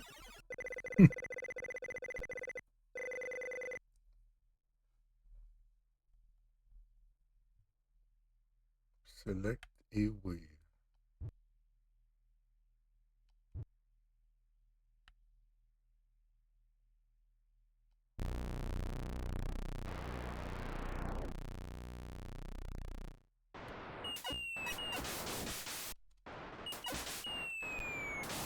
Baby llamas, I don't know.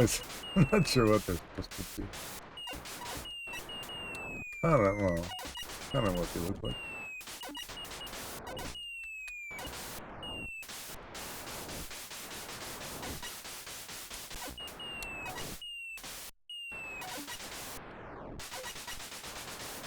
Oh, okay. I get better handle on the aiming here. Trial here. You sit in one spot and fire, you stay in one spot. This I can handle.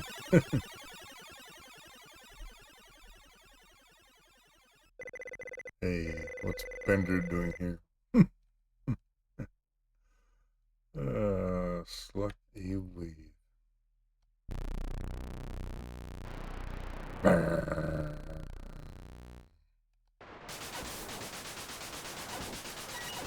Ooh, looks like Pac-Man got me. God damn. I like Pac-Man. What did he kill me for?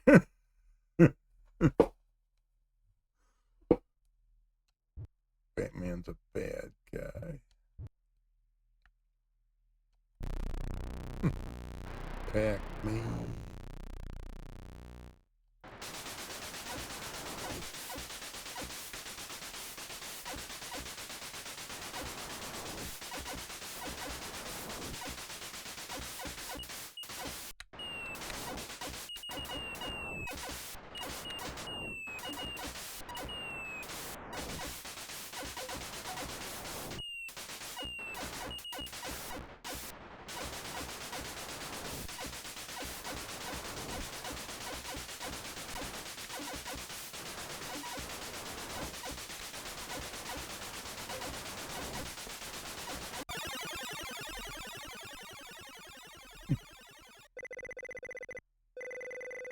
Yeah, I'm kind of digging this. I don't know why I just am.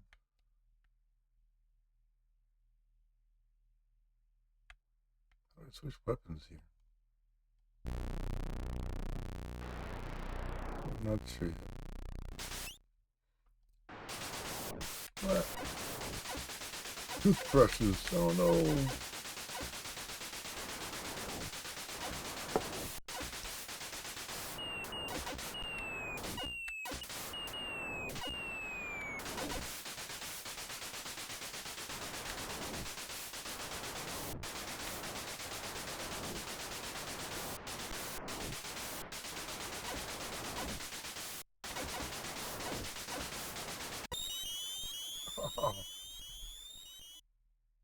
Toothbrushes are bad for your health.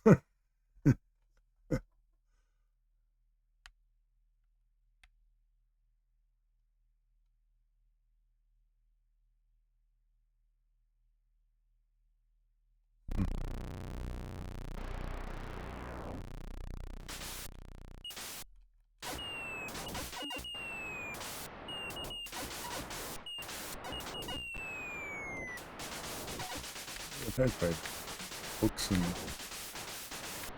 looks like cigarettes. I don't know. Yeah, it sure does.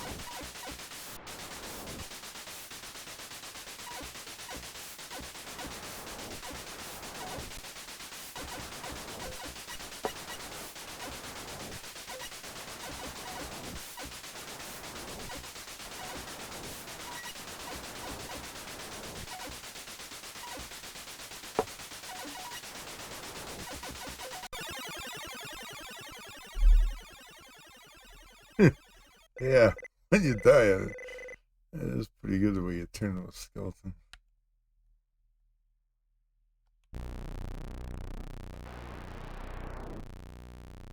It's got good animation.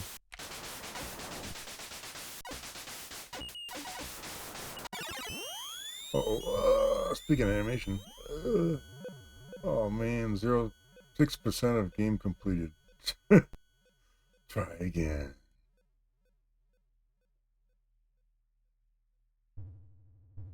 That wasn't bad. Kind of got a kick out of that. I haven't played it anymore. Nope. Slightly touching on each game here. I played every game in depth. I'd be playing for hours. What do we get? Tripatron. While Jeff usually completed his projects within a matter of weeks or months, he spent an entire year developing Tripatron, the most complex, fully featured light synthesizer ever developed by Llamasoft. In addition to letting users generate color patterns with the joystick, Tripatron incorporated a full scripting language that performers could use to craft practically whatever custom light effects they could imagine. Tripatron. Boy, that's hard to read.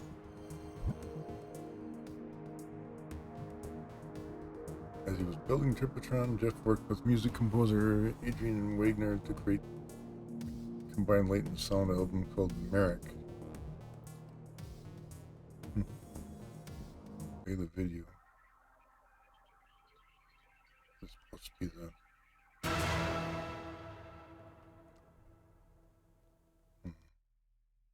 Not sure I want to do.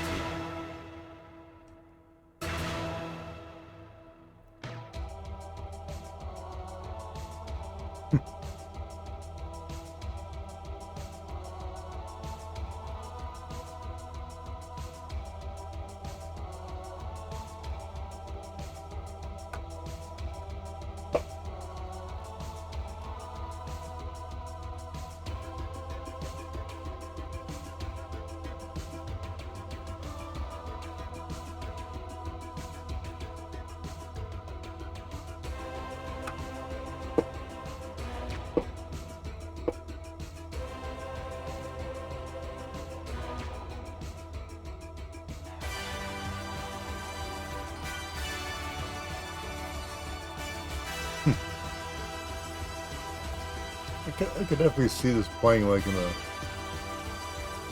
theater or something. To an album.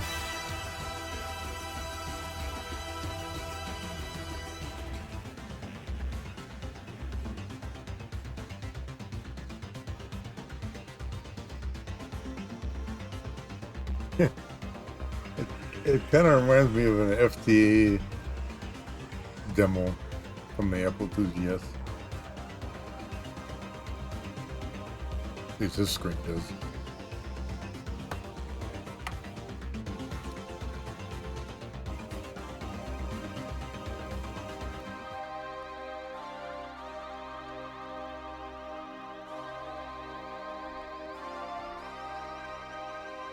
Okay, I'm not gonna show the whole thing.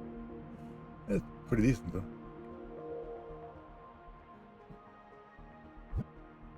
In many ways, this program was designed for the album, and the music was designed for the light synth.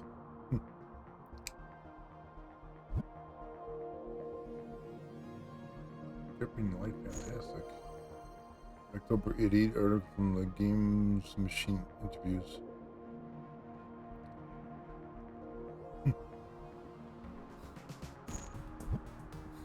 Tripatron ST, man. Oh, it came out in the ST. Wow. Complicated. Again, I'm not reading all this. It's a lot of info. Look at this thing. Holy mackerels. What pages are there here? 44. I'm not... Even on the side, I'm not reading all this. Holy crap. 79 pages. Wow. That's crazy. Ooh, last of section 3. Llamasoft look. Developers, artists, critics, and Jeff himself discussed the unique aesthetics that run through the history of Llamasoft game library. Let's place.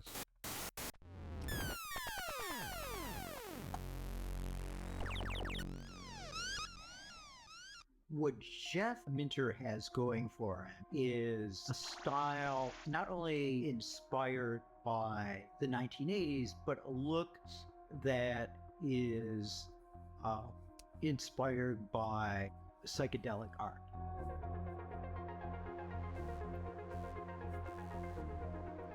The stuff I do, I mean, it's quite fair to call it neo-retro because it takes a lot of the ethos and design philosophy from retro games.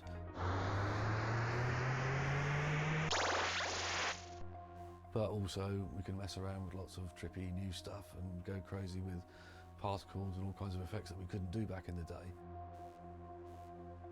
Back in the early days, when the hardware was quite limited, then the scope of your game design was really defined by what the hardware could do and also what you could do with the hardware. When he's just designing graphics for himself, I think coder art is the kind way to put it. His games were quite unusual compared to most of the others in the sense that there's so many animals.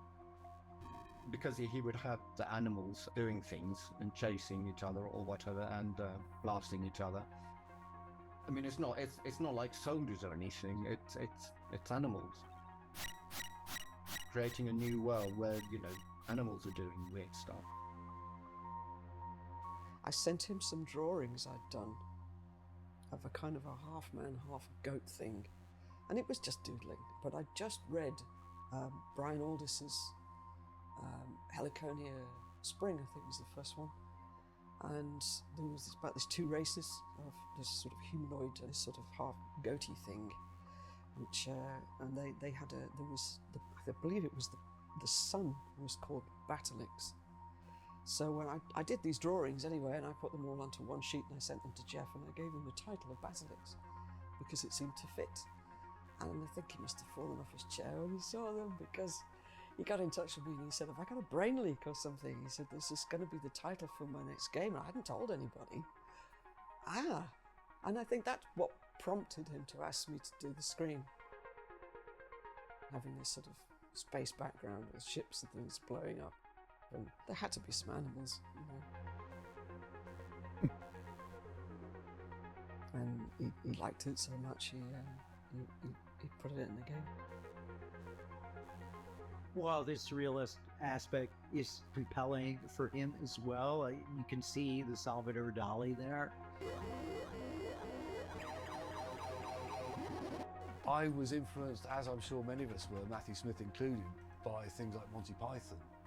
Love Python, so love sticking that kind of abstract weird humour in the game. It's just part of being British. My games are very British. Somebody said that to me in the talk I gave the other day, and it's true. I am as British as a cup of tea.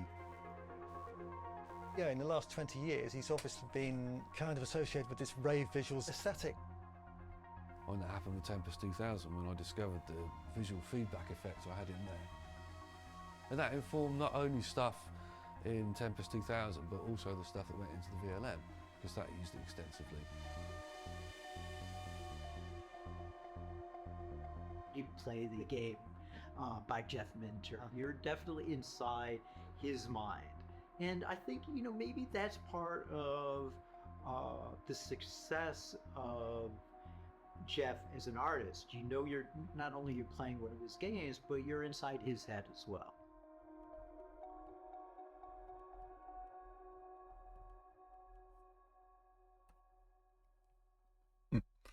I'm in his head. Whoop. Hey.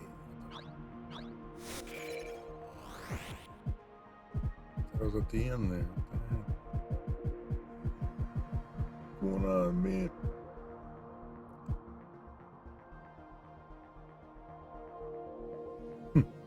While Jeff was happiest than ever with his games and LightSense, the troubles that he had long seen brewing under the surface with the indie game development were about to come for Llamasoft.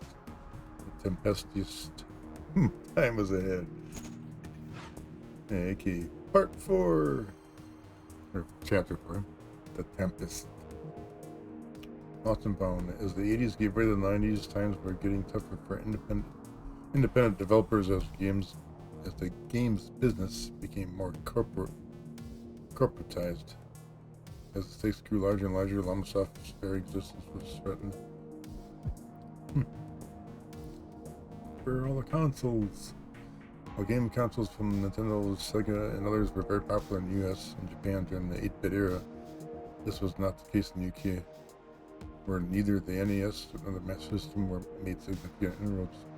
The games business was still dominated by computers, which were open platforms friendly to indies like Llamasoft, but this status quo was changing as 16-bit game systems emerged.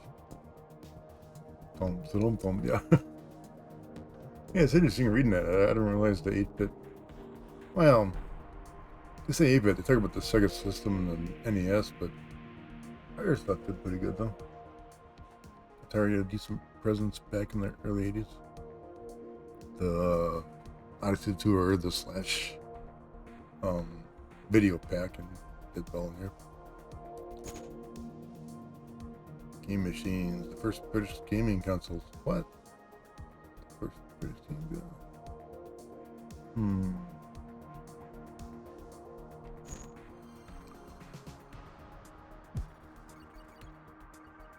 Andy's Attack. Having finished Tripotron and Mirak, Jeff turned his attention back to traditional games, using the port some of Llamasoft's classics to the ST.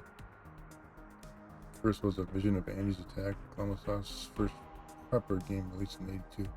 From 82.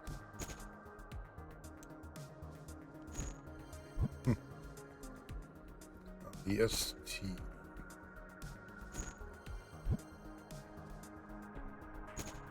Sketches. What the?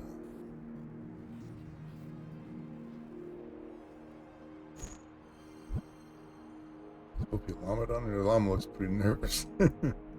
Andy's ST at $9.95 retail price.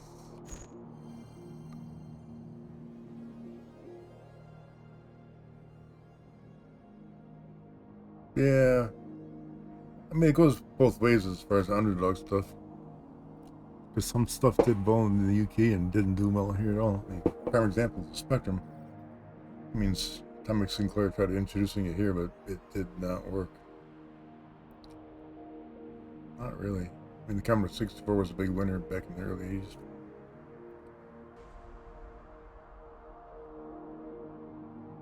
I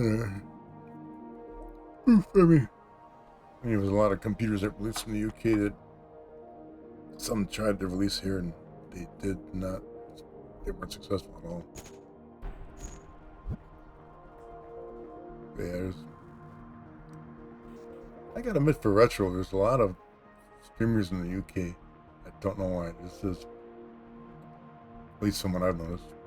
Andy's Attack ST menu. Games people play and play. Andy's Attack, Tripotron. And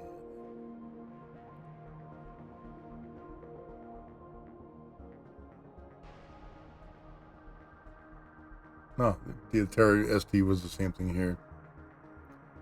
Some machines were different. The Atari ST was in Europe and here. Honestly, I don't recall how big the ST was in America. It did okay, but not spectacular. I do remember seeing it, like American of Madison or whatever. American TV Star, remember? When I was off on the freeway. I remember seeing it there. Maybe back when they had them Comp USA too. Maybe that's where I saw it. I remember, like I said, I saw the ST and the Amiga. I think it was a Comp USA when those were still around. those two were the same in the UK and the States. Other things were a bit different. I mean, Commodore 64, but I know most people in the UK now call the Commodore 64 the Commodore 64. But in the ads, it's a CBM 64, which I think is kind of weird.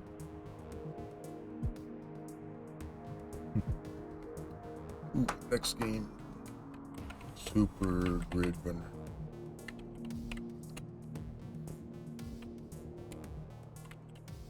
On the ST, shortly after releasing Andy's Attack, Jeff updated his classic Grid Runner, again with higher quality graphics and new features for the ST.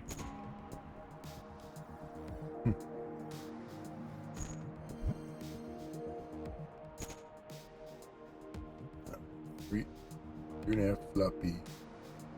89. Yak grows complacent, enjoying the success of Llamasoft.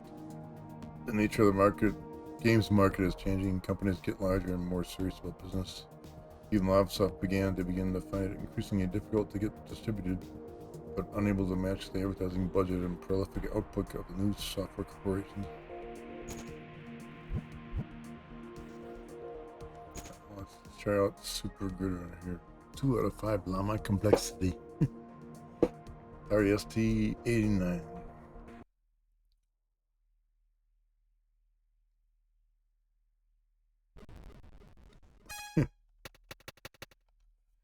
We get our ups on left, right. E to fire weapon again. Move paddle weapon. The ship. Smart bomb. Not sure about that one. Move paddle weapon. The ship. Gun angle. A bit more complicated.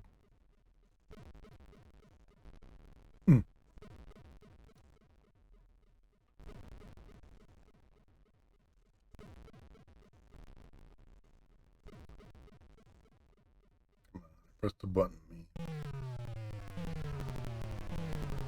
Maybe I didn't. Why does it look like the Blade Runner logo?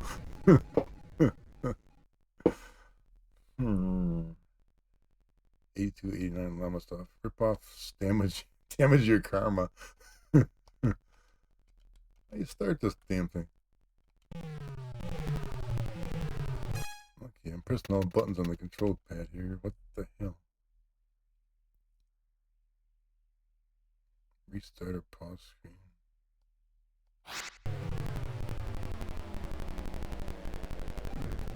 Okay, press fire to begin. Look, I'm pressing fire.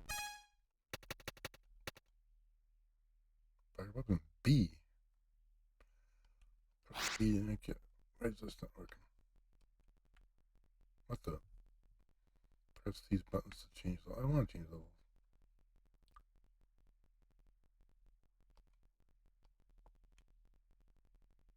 What the heck? Warning, what? Earth slime entering level 1. Get ready to die.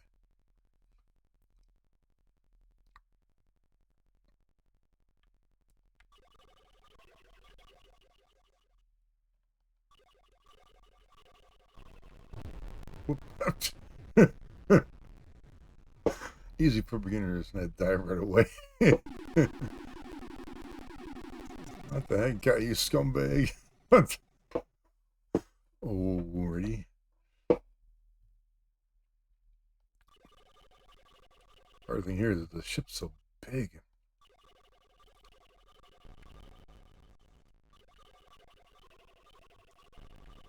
Supposed to shoot that thing or not?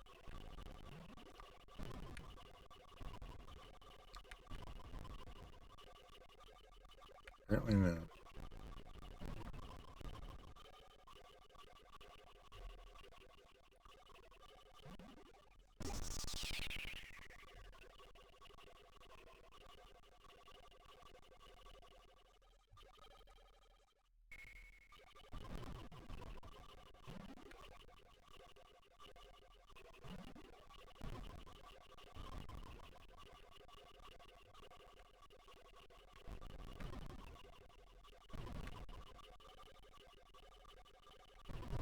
Ah.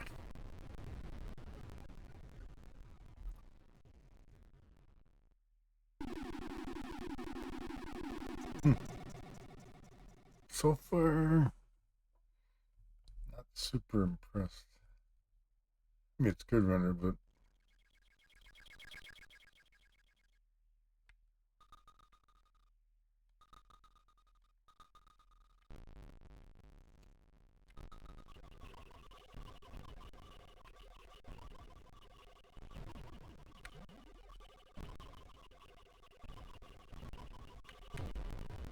damn,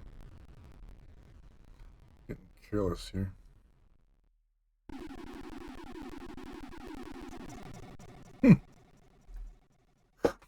I'm not sure if I like being called a scumbag. Like, what the?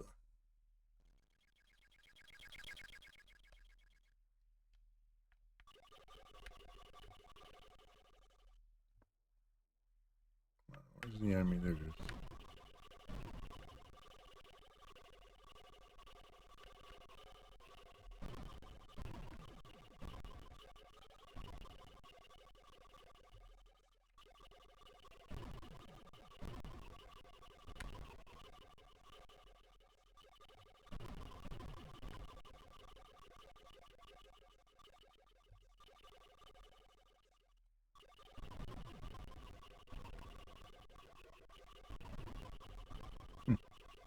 Sound effects are a bit weak in my book.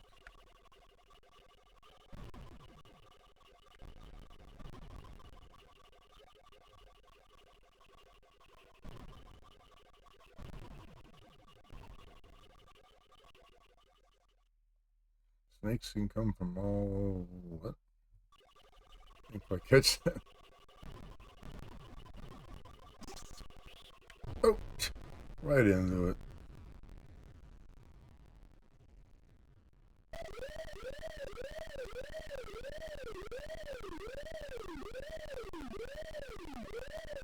That's nice. 4-0.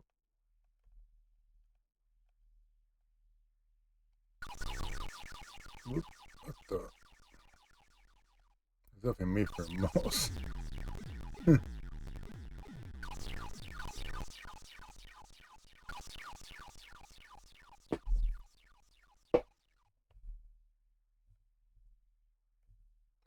12th place.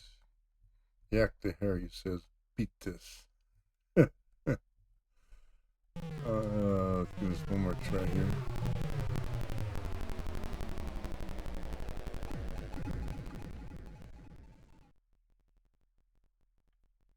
Still gonna do a beginner level because I am.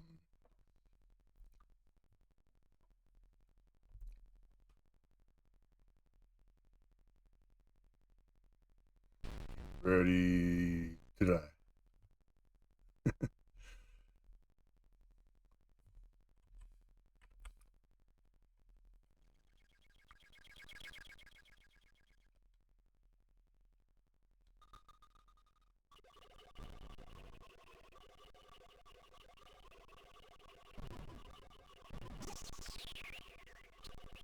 What's that? No idea.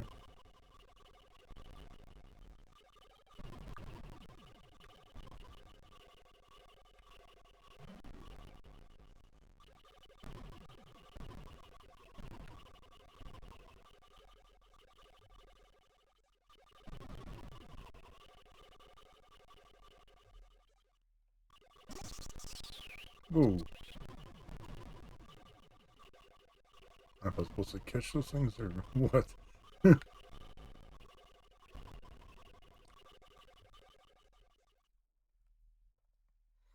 Snakes can come from all sides of the screen.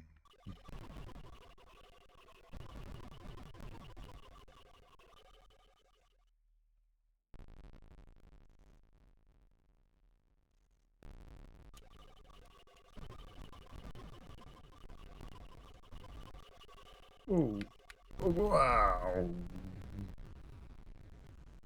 Crap.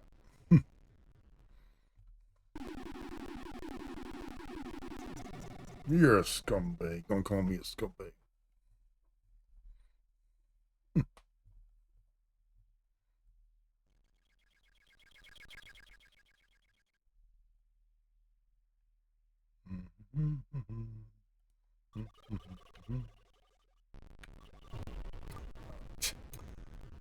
That was just careless.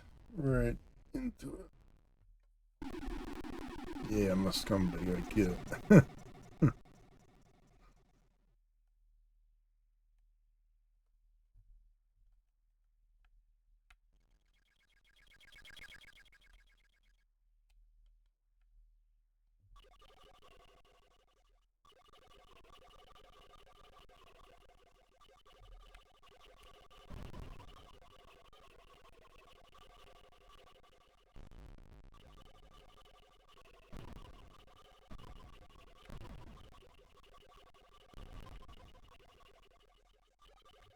Damn. Trying to hit it and not working so well.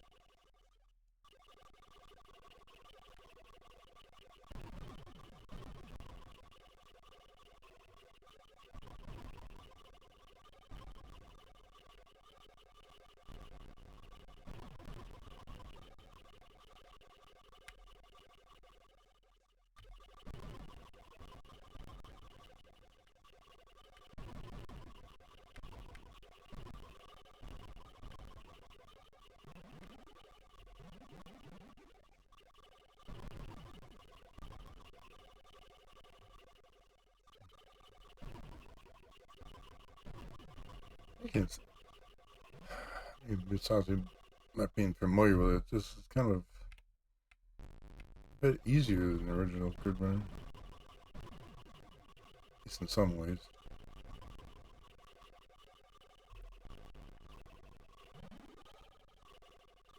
Like I said, it's not a bad version, but I wouldn't consider this great because it's not.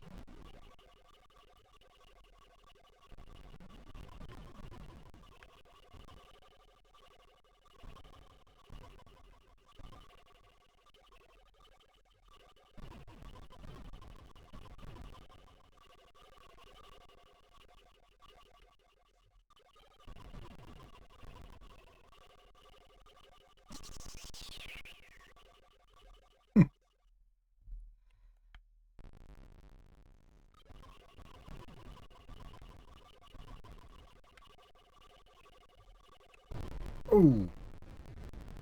Blam! Scumbag.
Just the last second there. Game over! Humanoid skull. Okay. Enough of that for now. Do you like that? Yes. Super good matter. Not. It's decent. Great. No. Okay, moving on. 89. The British Gaming Council. Around this time, a British maker of gaming joysticks called Chronicles announced that it was developing a video game console. The Chronicles multi-system. Its claim to fame was that it would include controls built into the hardware. The player could swap in a steering wheel, motorcycle handles, or flight wheel depending on the game. Yeah, I remember reading about this. The console that never was. I'm pretty sure not. Play one. September 88. Article, the game machine discusses the Flare 1, the underlying technology that would become Chronicles multi-system. It notes that the designers came from Sinclair. Wow. So they all had been in development on the Super Spectrum. This article ends by suggesting that Flare 1 could make the 16-bit revolution of the... What?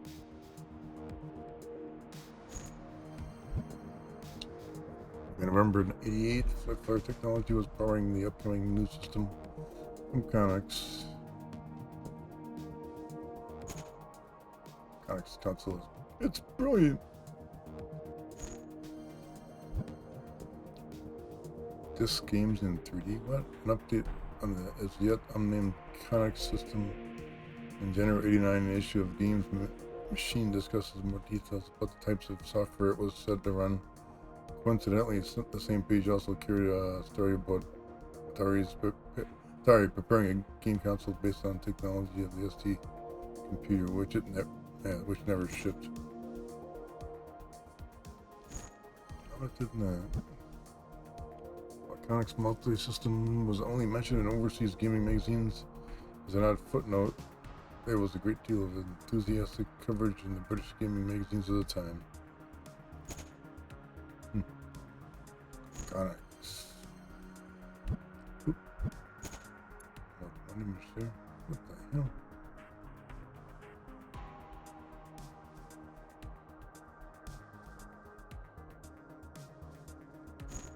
All about the comics.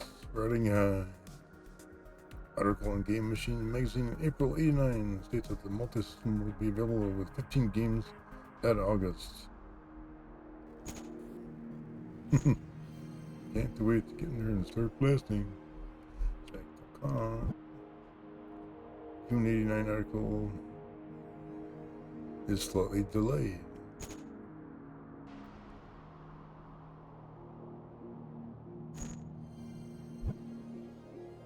By December 89, the Game Machine reporting on the Chronicles multi-system had become far more skeptical, as it was clear the console would not be released in 89. Chronicles continued to insist that it was coming shortly, but there was still a dearth of software. Jeff continued developing Attack the Mutant Camels 89 for the system.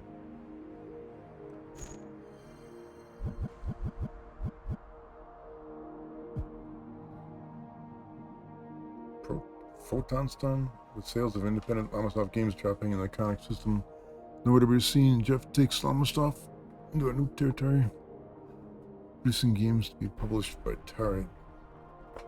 First game, Photon Storm, is a shooter inspired by the arcade game Sinister, in which a player must shoot down enemy ships while collecting plutonium pods. 1990. Photon Storm review, 65%. Not bad, but not great. Llamasoft tries something new. Rather than sell the Axe output directly, they sell the games to another firm to market. The firm is Atari UK.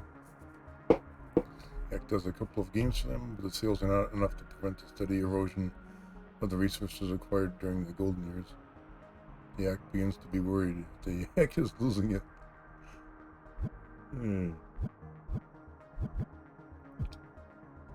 From licensed visualizers. In 1990, Jeff was contacted by Inmos, a UK-based marketer of a powerful computer processor called a transpeter.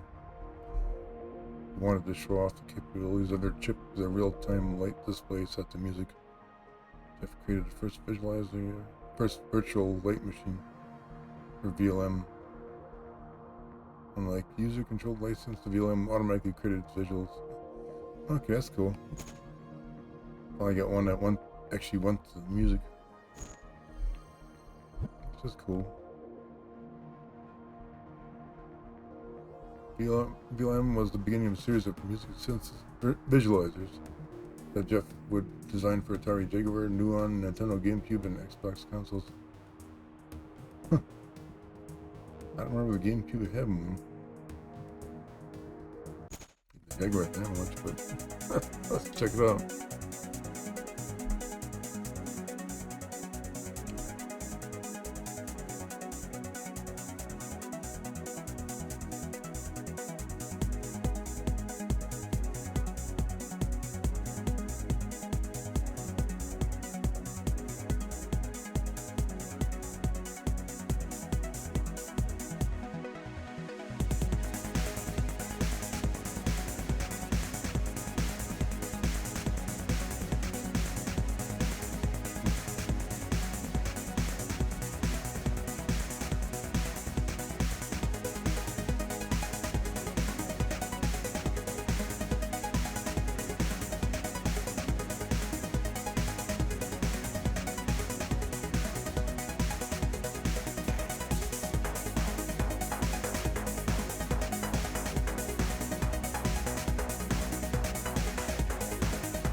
That's pretty interesting. I had a GameCube. I don't remember that one being on there. The Jaguar one was on the JC. I remember having that now, but I no longer have a JCs. So I sold those off for a lot more than I paid for them. Paid like $70 for it. Sold it off for over $1,000. I was fine with that. Let's see, 1990, Attack of Mutant Camels 89. Jeff spent 7 months and a good part of Llamasoft's dwindling resources developing Attack of the Mutant Camels 89, which was cancelled alongside the Chronicles multi-system in mid-1990. This playable but unfinished version shows what might have been if the console had been released.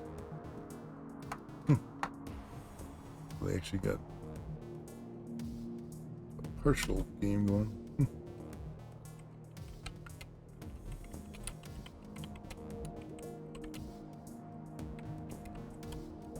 Conic system. Not sure if I knew about it back in the day. My auto spiller doesn't like the word conics. Let's see what they got in this thing. A Welsh company called Chronicles is developing a new game console. blah blah blah. Attacking mutant camels. Conics ran out of money and the system crashes and burns before it gets to market. The act is annoyed.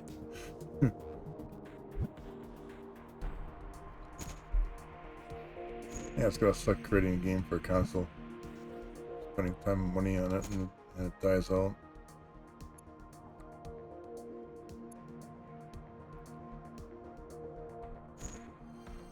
It happens though.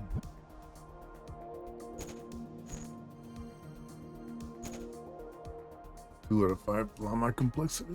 Econic system. 1990. It's a partial game. Controls here. Left on left out fire.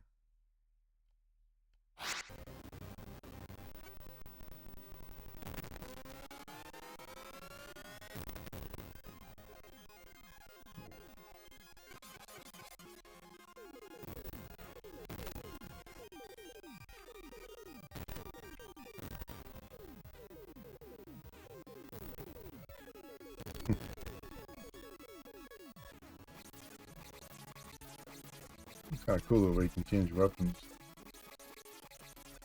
Mid-game, what the heck? Barrier? Yep, tank 25 is alright.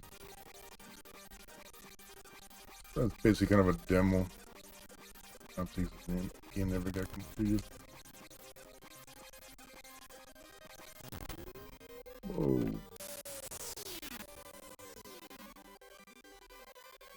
Where'd that camel go?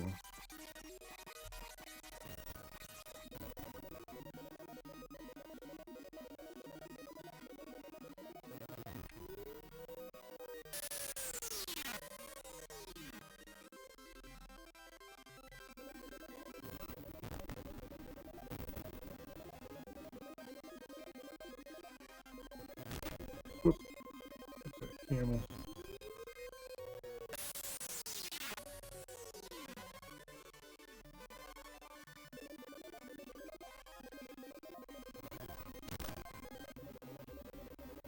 Here's it.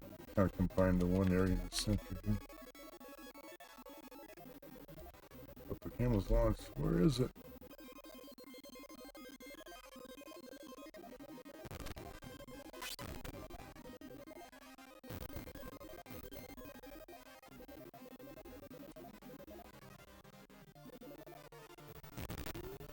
Whoa, that camel goes by awfully quick.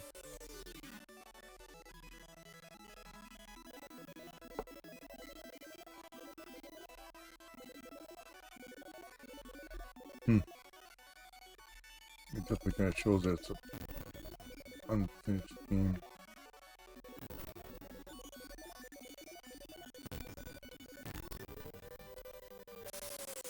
Camels go down quickly.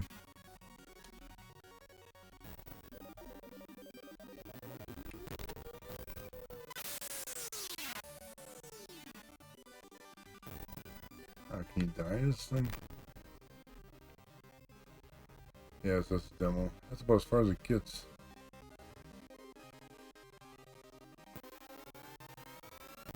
Boom. Why can they? Got a weird stereo effect going on. That's my headphones are loose.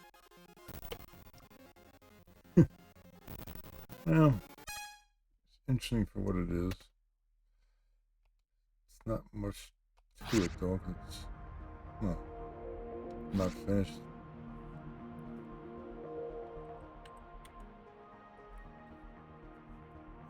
Super game system. Oh well.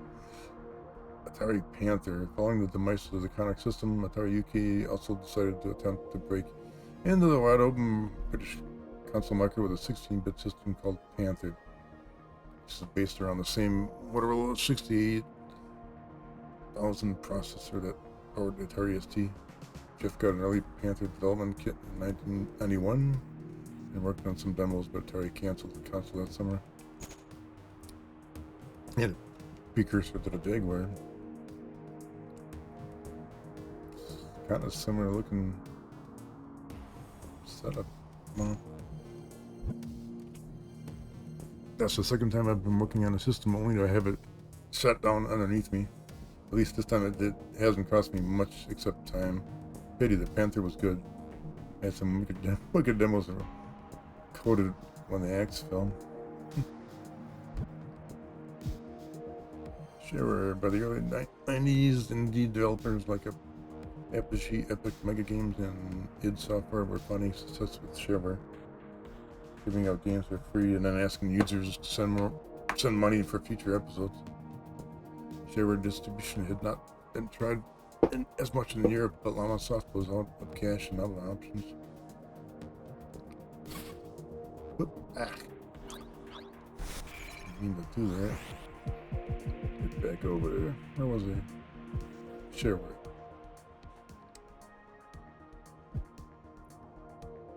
Ooh.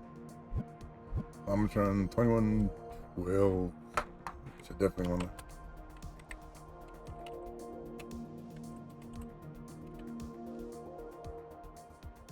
System is designed anyway.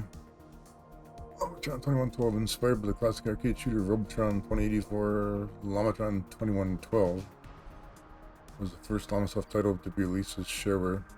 The entire game was given away for free, along with a README file that explained the concept of shareware and asked users to send £5 to Llamasoft by mail if they enjoyed the game. Thousands of players did, keeping Llamasoft afloat.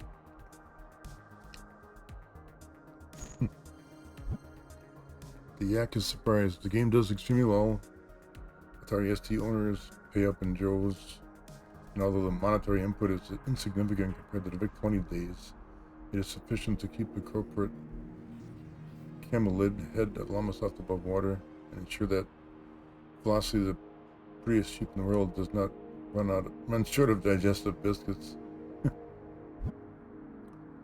A famous photo, a 1985 photo of Jeff standing in front of a rainbow at Iguazu Falls in Brazil was digitized and became the splash screen for the Atari ST version of the Llamatron.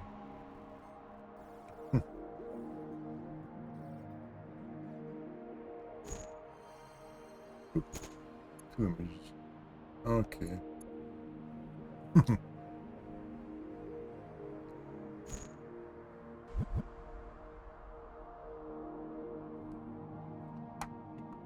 That's the ST. 2 out of 5 complexity, Atari ST 1991. But the version of the game presented here is a port of the original Atari ST, released running on the Atari Jaguar platform.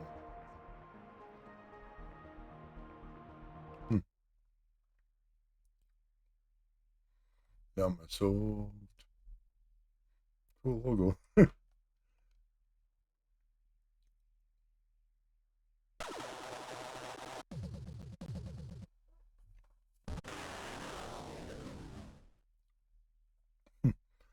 Older Beast Productions.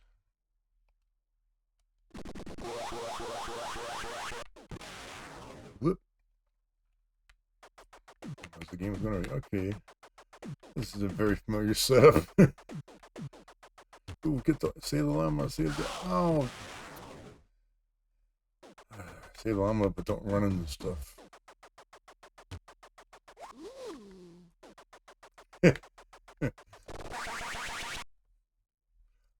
Love the sound effect. I can dig it.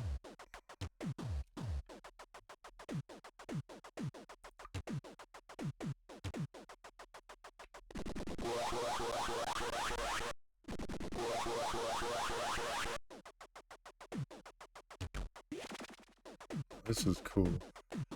Rather cool.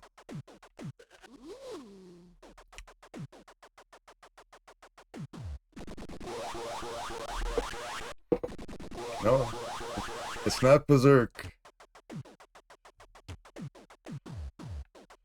Oh.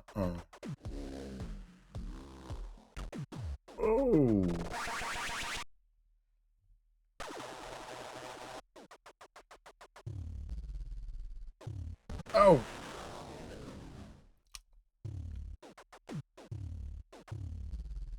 Not Berserk, but boy, I got cornered. Oh, let's walk right into it. Continue. I don't want to continue. Start over from the beginning. Start over. Oh.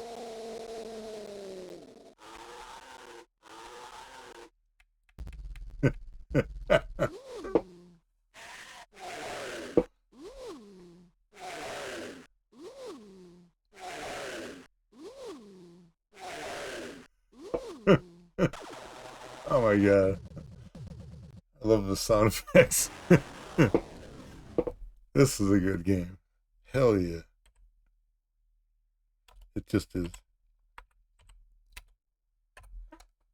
Sound effects alone. Oh, got it. Keep starting up, thinking they gotta press the fire button. Why do I keep doing that for? So get that llama. There we go.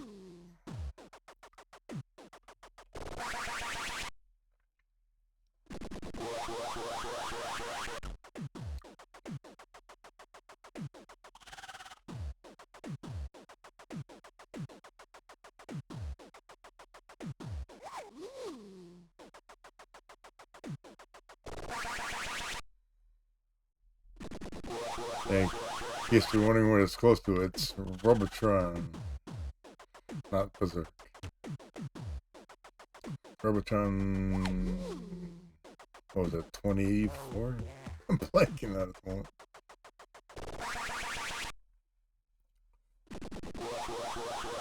Very cool version of, or spin-off of Robotron. I'm gonna look that.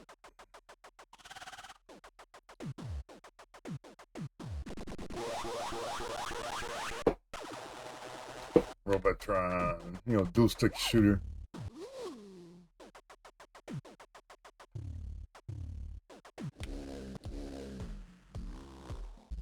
But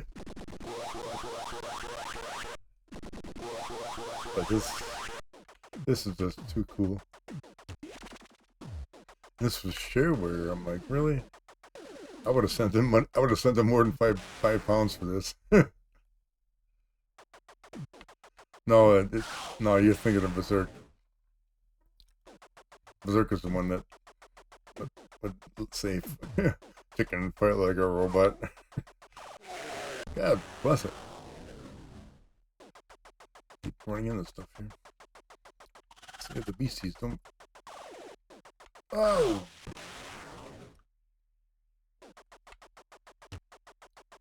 That old stupid thing.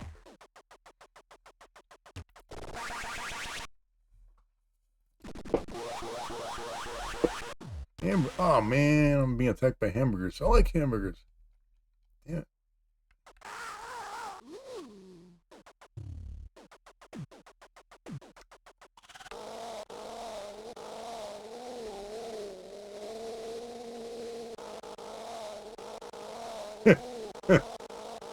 That isn't weird sounding at all. What the hell?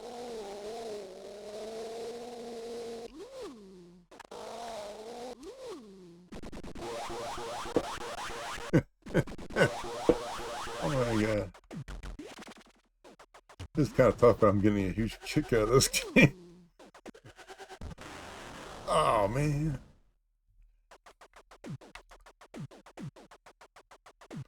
This came out, well, it's an official Atari ST game.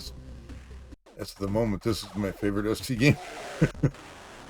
Of course, I haven't seen too many ST games, but God bless it. I sure am supposed to. I wasn't pushing. It's annoying. I'm supposed to be saving the humans. What am I supposed to be saving? So those are animals that decoys. Apparently.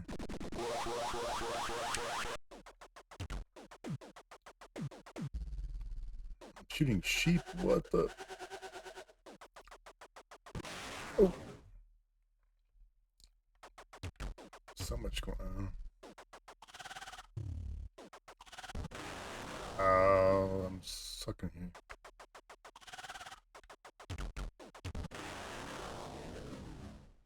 Kinda gotta get the hang of which enemies you can get and which enemies you can't get. God. This really gets intense quick. Oh, come on, man. Continue? Yeah, what the hell? I can get through this damn thing. Those little blue shots coming out of nowhere are really hard to dodge. Oh, come on, yeah, put me right in the middle of it. Game's cheating.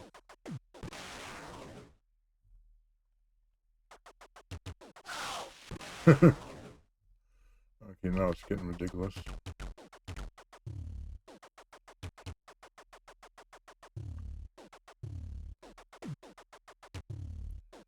How do you clear this level anyway? You can't take. Oop, what's with the umbrella? I don't know.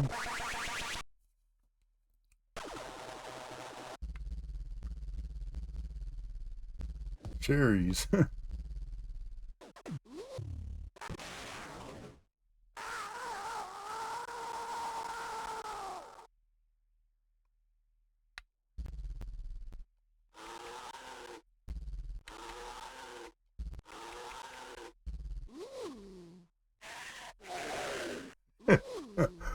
Oh my god.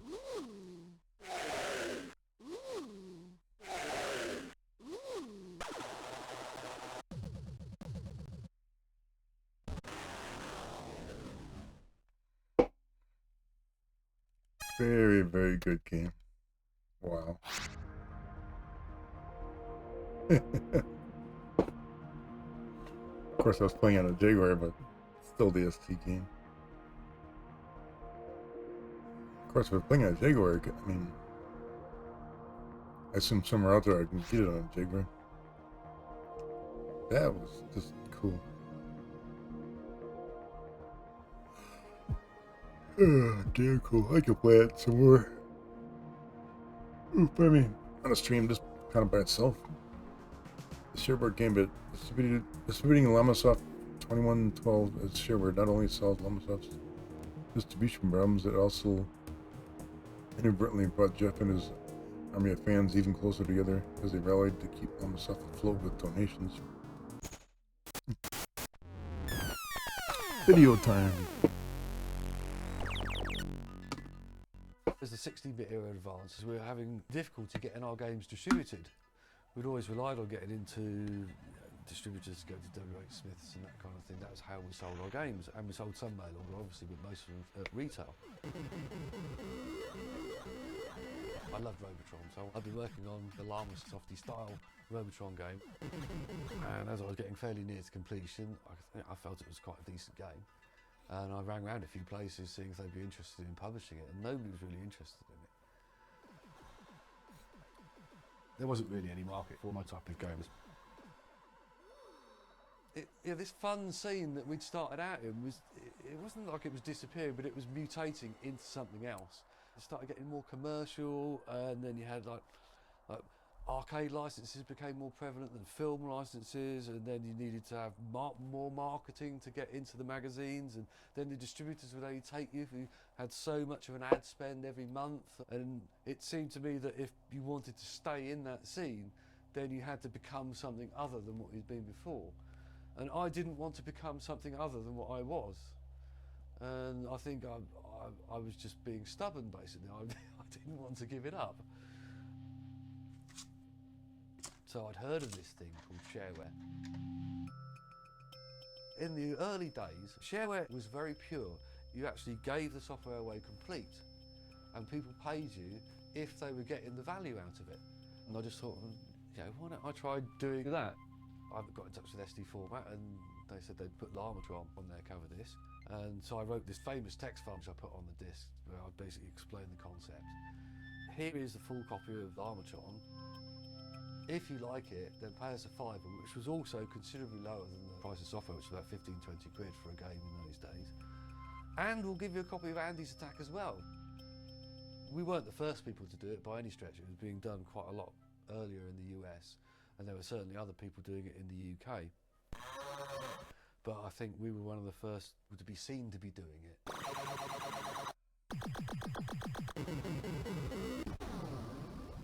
Llamatron was probably the real breakthrough game where I actually managed to get a degree of mass appeal.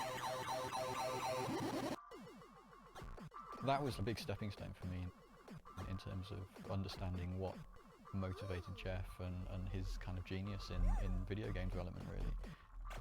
Even if you had seen Robotron, I don't think I would have put the two quite together, you know what I mean? Because Jeff had totally done something unique with it.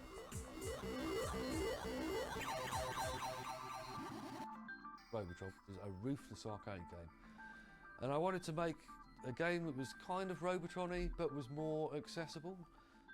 The main thing I did was to give the option for the player to have this little droid which followed you around and helped you. A little AI droid would go around and shoot things for you and collect beasties for you and actually really genuinely usefully help you out. And it made that game a lot more accessible to a lot more people without needing the absolute mad skills that you need to do Robotron itself. Looking at an enemy and going, hang on a minute, am I being chased by an umbrella? And do I have to catch that to make it stop raining? That makes sense, but it wouldn't exist in any other game. But somehow, in the games that Jeff writes, that logic just kind of clicks into place and you go, aha, yes, get umbrella, that stops the rain is bad, the umbrella is sentient, that's fine, now I'm going to go after this telephone. But if it was just like a load of things being thrown at you, there wouldn't be a lot of entertainment in that. And actually, I'd say Revenge is a little bit like that. Llamatron itself is great in that those things move in specific ways. They've got predictable ways of moving. They're not just things bobbing about. Like items in the game world that have their own like behaviours and characteristics as well. It's just so fun and so ridiculous, yet somehow completely and utterly makes sense within its own world. It's a nice blend of Jeff Minter and Robotron. So it's just this beautiful mix. And people absolutely loved that. People loved the fact that we trusted them to take this game and they could basically test it for themselves. And they loved the game and they sent us money. It was a time when we weren't making a lot of money, so it really did save our ass at that point. And it was quite moving because loads of people, as well as sending money, they sent letters telling us how much they appreciated it, how much they loved it. And at one point, there was a point when this was all kicking off. I was living in Cumkeek and I had a fax machine. And my fax machine every day would just go with rolls and rolls and rolls and rolls of faxes of my mum just faxing me these letters that were coming in, of people just expressing their joy at having been trusted to pay for this game only if they liked it. And even though people send me more money than I asked for because they thought I deserved it. It was lovely. It was from going through banging your head against the wall with recalcitrant distributors to this outpouring of love was extraordinary.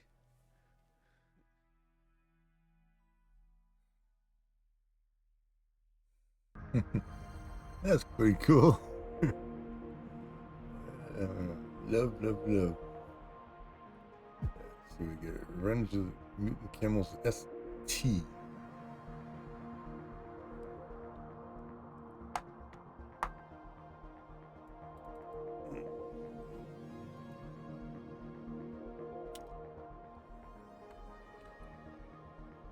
That's the original Revenge, I think.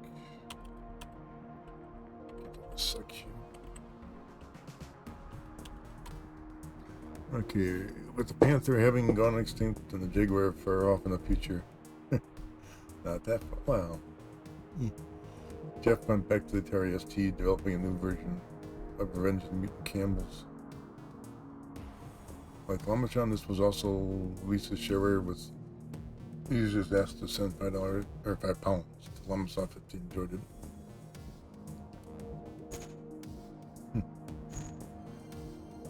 Let's give us a whack. 2 to 5 Llama Complexity ST91.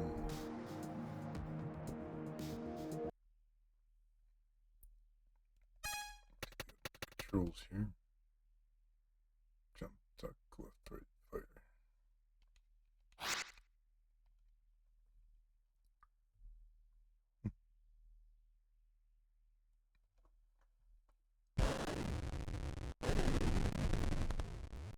So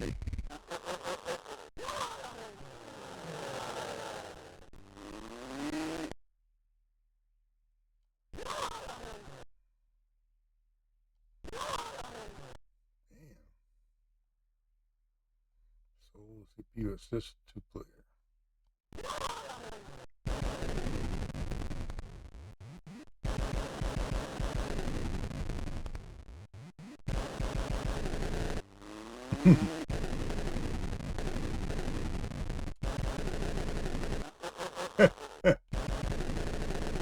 Oh my god.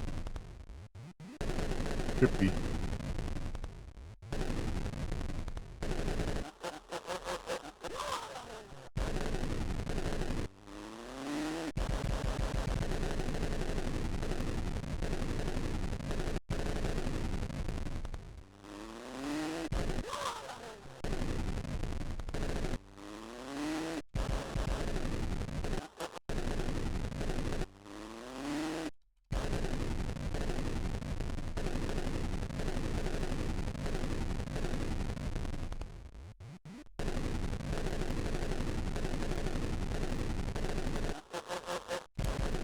Oh. Interesting death scene there.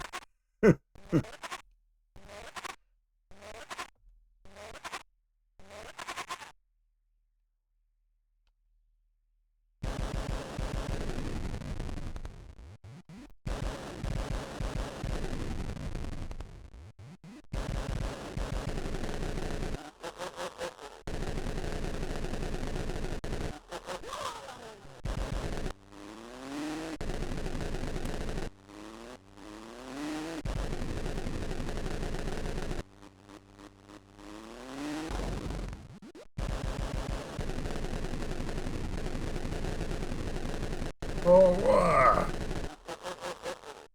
Trying to avoid the red skull and went right into it. This thing's definitely trippier than the... Every now and then a camel picks up a cigarette and I'm like, where am I getting the cigarettes from? I don't quite get that, but it's... Oh, I see. I have a smoke, what the heck?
Oh! Camel brand cigarettes? Probably.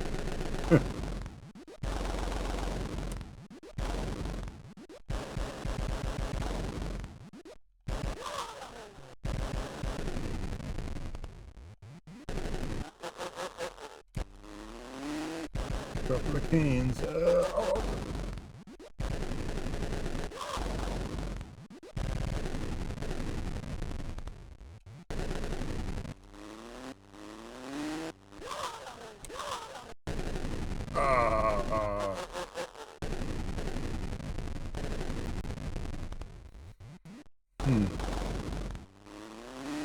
Oops. Back up. Damn it.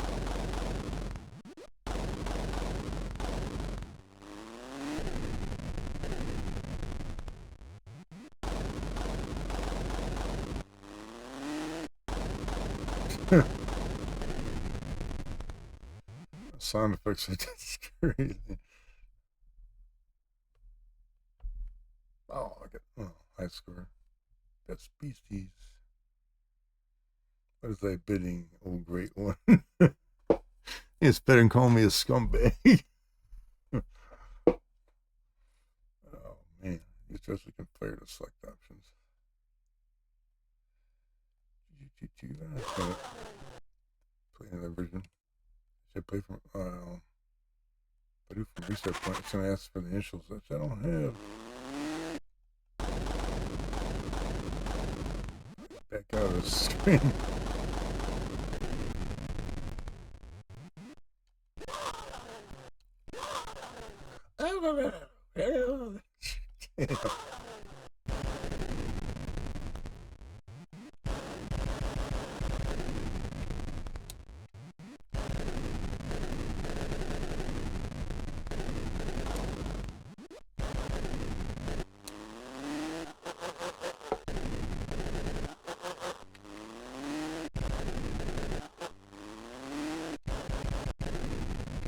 Give me a smoke. Don't touch that red skull. Learn that lesson. Quick way to die.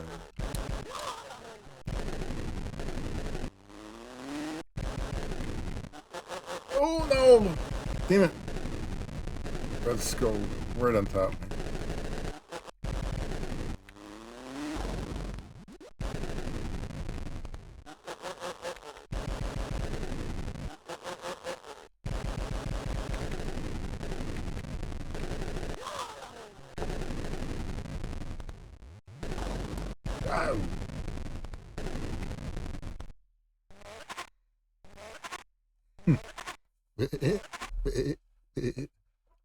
Oh god. Yeah, I think you mentioned I didn't see it. He's filling me back up again on water. I'm like, what the? That's a lot of water. I didn't see it before. Or wasn't paying attention to it.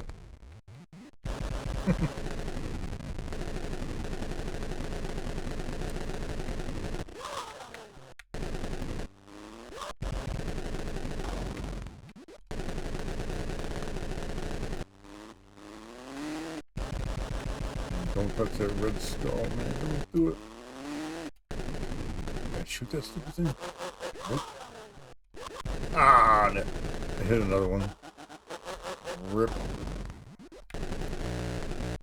Give me a cigarette.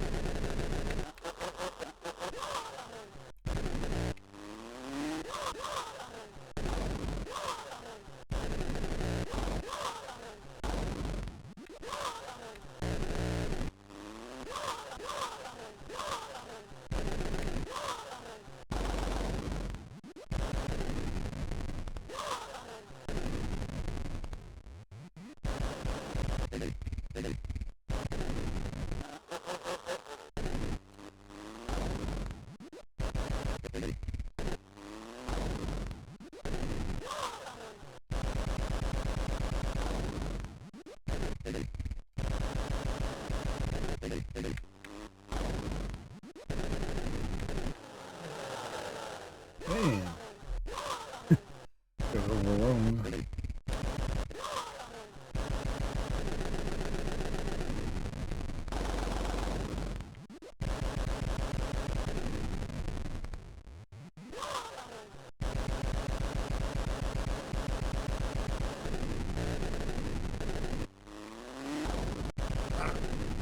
Damn skull again.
Ooh, red stars everywhere.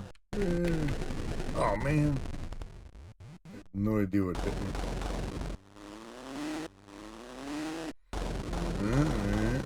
Oops. I didn't want to do that.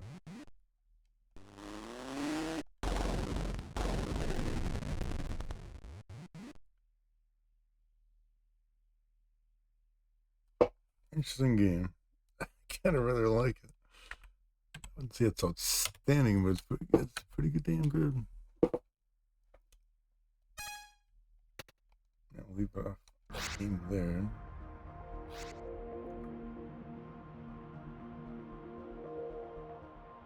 We got 317. I'm 80% through that. Wow.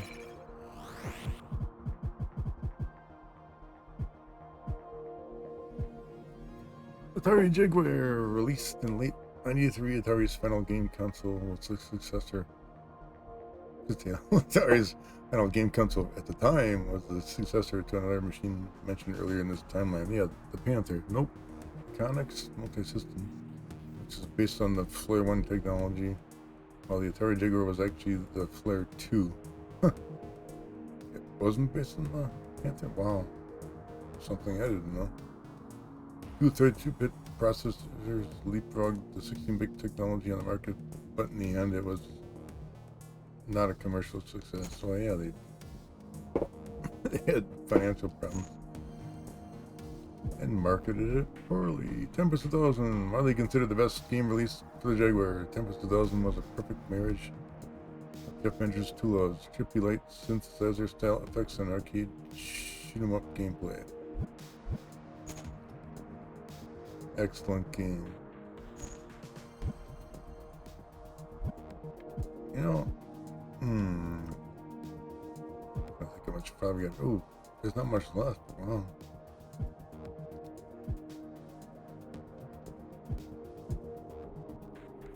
And nonetheless, here.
on it. I didn't want him to go more than 4 hours here, so let's see here.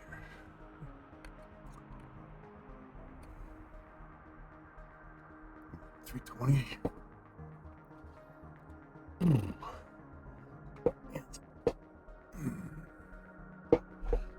Comfortable here. Inside the Tempest, when Jeff attended an Atari Jaguar Developers Conference in '92, he couldn't have imagined he would come up with an assignment to make what would be the Jaguar's surprising killer app. Was.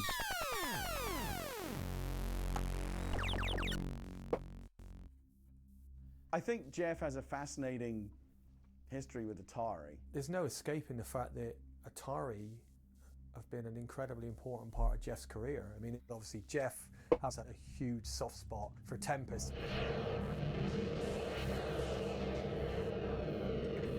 It's sort of about those glowing analog colour vectors that's just absolutely stunningly beautiful, especially when compared to the other artwork of the raster artwork of the day, which was crude and blocky and not very satisfying to look at. This thing just was a thing of beauty in and of itself, and it made a deep impression on me.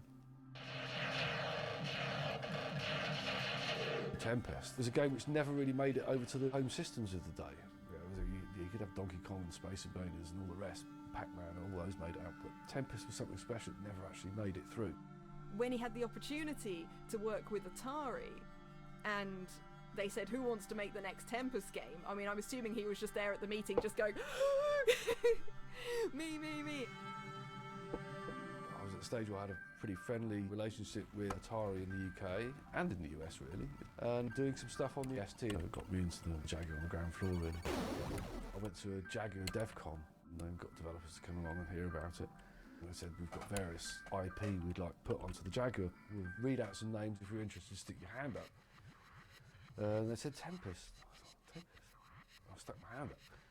At that point, I'd never done any 3D stuff either. I'd never done any vector stuff. I'd never done any polygon stuff. So I was actually a bit scared doing it. I thought, because I don't actually know how to do any of the things that you need to be able to do to make that game. But I was able to get enough together to be able to do this game reasonably well. I got the basic Tempest working on that and was just doing outlines. My producer was trying to edge me towards doing solid graphics, and for a while I didn't want to do that. I thought I'd rather have a higher frame rate and keep the wireframes. But he was quite correct. He pushed me towards doing the filled polygon stuff.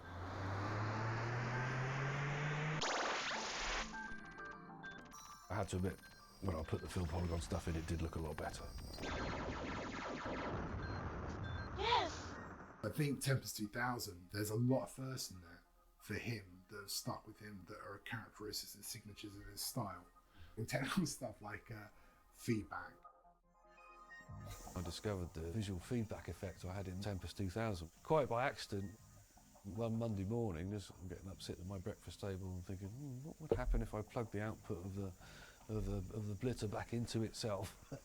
And came up with this lovely sort of feedback. I then spent the next 2 days playing about with this game. Excellent. Whoa, this is amazing. This is really trippy. He managed to make certain aspects of that game look organic rather than digital, and like dynamic rather than just like static. It wasn't a bunch of 2D sprites flipping through frames. It was like an algorithmic expression of math up on the screen. And those things are new to me. Those things are consistent to his work ever since. That's a key part of what he does, making math beautiful. I was invited to the launch of the Jaguar in New York. Towards the end of the evening, I was hanging out with one of the main system architects of the Jaguar. And he started telling me how he thought Tempest wasn't very good. He said it really didn't show the potential of the Jaguar. He said Atari only really have it on their list as like a make-weight game. It's not going to amount to anything. It's a bit rubbish. You know? I thought, fucking hell, the designer of the Jaguar is slagging off my game and we don't like that. And then it came time to go out for final test.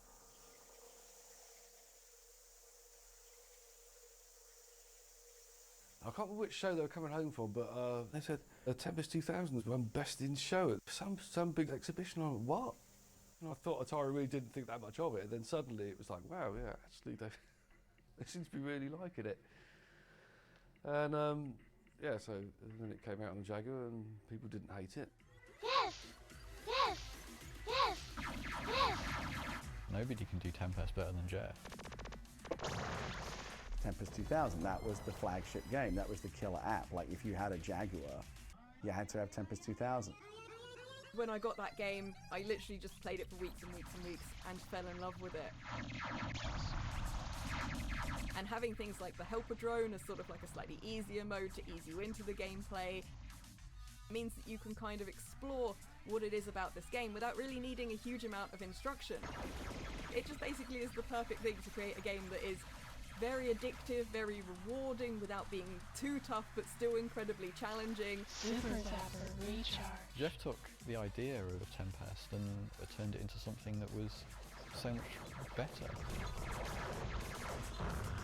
I think for many people, the Atari Jaguar was just a Tempest 2000 machine. It just was kind of everything you needed for an addictive game in this really amazing sounding looking package. From the point I put this into the Jaguar, that was kind of me gone for a while. Tempest is the perfect example. And Jeff's curiosity of like, oh, I wonder, what if? And now it's just become like, you know, one of the big stories of his career, one of the big stories of his life.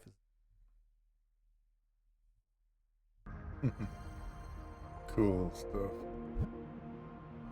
Let's see, we got when Jaguar came along, I fell for it totally, and Atari offered me the chance to bring up to date one of my favorite all-time classic games, Tempest.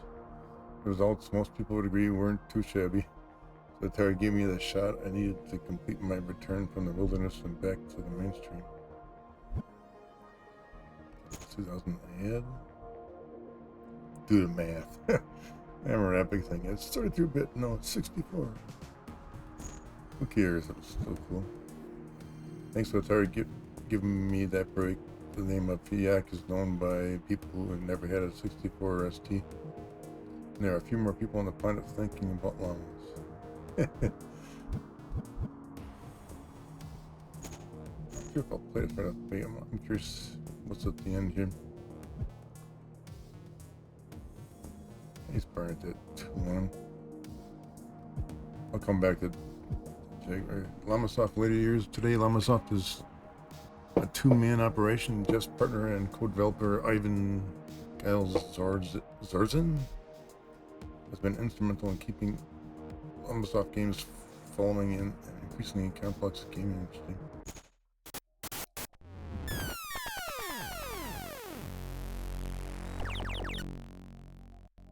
Jeff obviously is brilliant. Like, he's still doing that thing. He's still doing the games. People remember Llamasoft and the long history, and people sometimes forget that there are two of us here, and you know, these games aren't just Jeff Minter games anymore. It's Llamasoft, and Llamasoft is the pair of us. But it was getting to the point where you need more than one person to do this stuff, really. When Giles first came along, it was at exactly the right time. So they'd met and they'd become friends online and got chatting, and obviously realised that there was a lot in common because Giles is, you know, is a complete ninja coder. One thing we have in common with Jeff, I will say, we have an idea in mind. We both like to see it becoming something tangible, something you can touch it or play with it or feel it. For Jeff, it was mostly software. For me, it's also about hardware. Giles is almost as eccentric and unique as Jeff is, but in his own special way. Jeff is the kind of person that can solve things in a way that probably most people would not, using unconventional methods maybe, but he gets things done. I'm much more into maybe a more formal approach about how to solve things. He's this mad Italian coder who has his own particular strengths, and it seems that they fit together quite nicely. You know, I think our nerdery is well aligned, if you want to put it that way. And I think without Giles, there would not be as many Jeff Minter games in the world as there are right now. Now with Giles, Jeff is developing better technology, and that's given him an ability to stay independent. He can just concentrate on the game. He's probably got a deeper level of thought and understanding of game design than he's ever had. That's something I've got a lot of time for Jeff, in that every single game there's something that's a bit new now and pushes stuff forward. I like doing light synthy stuff, and we decided that since the light synth was quite versatile and could come up with a lot of cool effects, then why not use this to build games in? I mean, actually have that capability as a starting point for making games. At that time, Space Giraffe was the closest integration I'd done of the light synth and the game.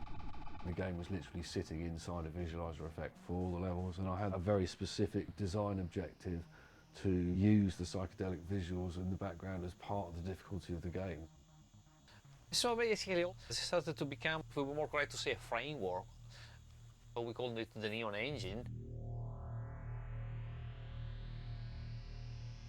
What he did is, without getting too nerdy about the technical stuff, he came up with this concept of what you call a virtual machine. And the idea of a virtual machine is a layer of software. I mean, much like, I guess these days you've got things like Unreal Engine or Unity. So you've got a platform where you code to the platform, but then that underneath translates to the hardware it's on.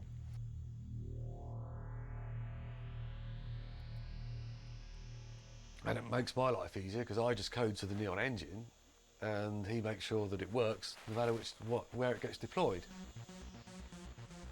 So we had like a subset on the Vita, we've got it on the PS4, we've got it on the Xbox One, we've got it on the PC.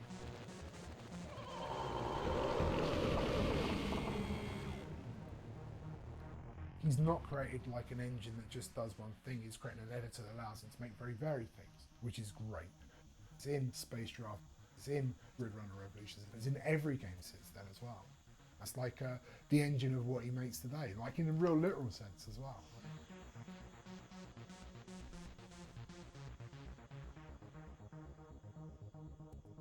I think this is a continuation of a journey that's been going on for 30, 40 years.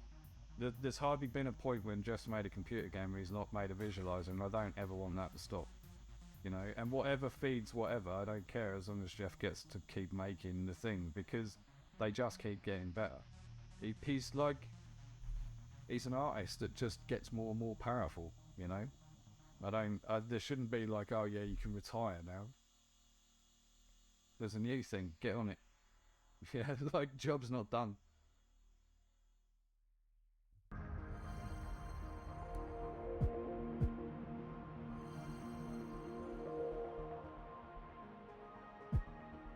The Heart of Luan. The video features this timeline were directed by Paul Dasherty, who's currently producing a feature documentary about Jeff and Gals titled Heart of Luan.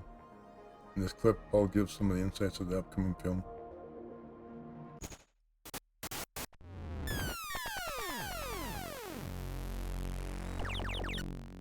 The first Jeff Minter game I bought was a game called Abductor. The aliens would swirl in from the top and swoop down, and you had to shoot them. And it reminded me of the arcade games I would play when we were on vacation with the family at the beach, you know, like Space Invaders and Galaga and stuff like that. That had that simple arcade experience that I liked. So I was familiar with Llamasoft and Jeff Minter's name. So when Gridware came out, I'm like, well, of course, I'm on board for that. And that was the one. That was the game. This game, there's something about it that was transformative. This person who made this game understood all the things I loved about arcade games. I played it to death. When I became a filmmaker, I wanted to make a film about video games because the first proper job I had was in video games. I was a video game graphic designer in the mid to late 80s. It would be my first career. I was super nostalgic for it. And the difference between the way it is now and the way it was then, I thought there was a story there. So I cast about for a story. A friend of mine who I used to work with in the games industry said, well, you should do a film about Jeff. Jeff's career spans the histories like the 80s, 90s, 2000s, 2010s. That's generations of like hardware technology and game development, and like the business has evolved so many times. Jeff could be the constant throughout that story. Each game shows you a snapshot of history at that time, and it's a unique opportunity to show the development of an artist and the development of the medium that he's working in, and encapsulating that in the story of a guy's struggle to get his art out into the world. That was a sketch that I went into production with. What happened through those interviews, something much more compelling to me emerged out of it. I was aware that Jeff had done a light synth. Light synth has been like Jeff's passion project since the early 80s. And then I didn't make the connection at first. So Jeff would have these parties at the farm every weekend at one point, and they were doing this thing with this light synthesizer. One of them would DJ, and they would party all night till the sun came up. And Jeff talked about it in the context of how they became really close friends during this, and it was a magical time that could never be repeated kind of thing. But what he was really telling me was about this project he and his friends developed and presented to Microsoft. A project that would change everything Jeff did for the rest of his career. What they were making was something Jeff would call neon.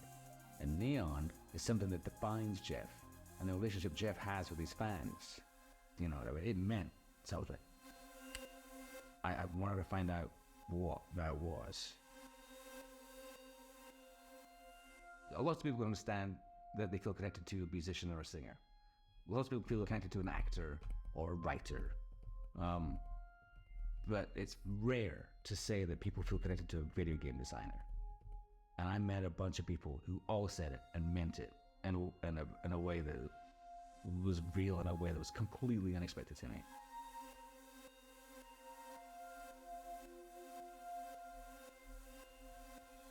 I think the story of Neon is a story about somebody who never gave up. And I think we all need that.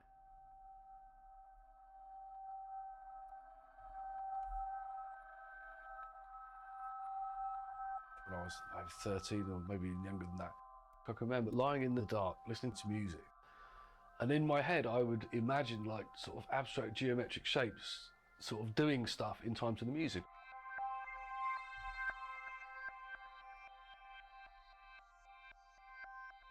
I was like 14 years old, sitting there daydreaming in my English class. You know, people daydream about being a rock star and playing the guitar on the stage. I was daydreaming about doing something I didn't quite know what, but with big screens with stuff happening on them and lights going off. It's just there as part of my imagination. It's a kind of voluntary synesthesia, maybe you'd call it. And I always wanted one day to make a machine that would let me somehow perform these things that I have in my head and put them out on a screen for other people to see. After I'd been doing video games for a while, I just thought, why don't I try making this light instrument? And that became this 4-player interactive light synth. And that could have been the start of something extraordinary. The main problem was that I could never sell it, because nobody knows they want it, and they won't know they want it until they've actually tried it. So in the end, the only way I've been able to develop the techniques is by bringing it into video games.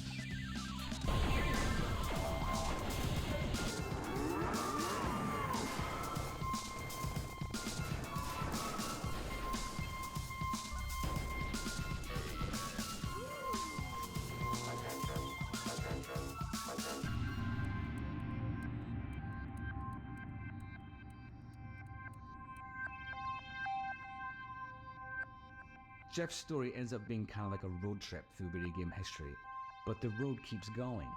I mean, this guy's been around for so long. Aren't you curious to know why? Pretty cool. Okay, we'll backtrack here. Tempest 2000, obviously Atari Jaguar 94, 2 out of 5 llama complexity. This needs no introduction. I'll play partial round here. Man, I'm not gonna. I don't want to go past 4 hours here. Get close to it.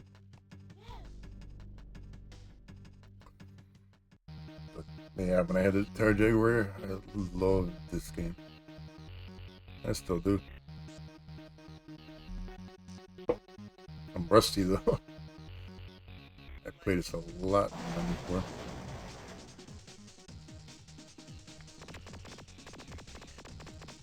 Oh. Okay, super rusty. God dang it. Just trying to get the hang of where I am here. There we go. Little rusty start there.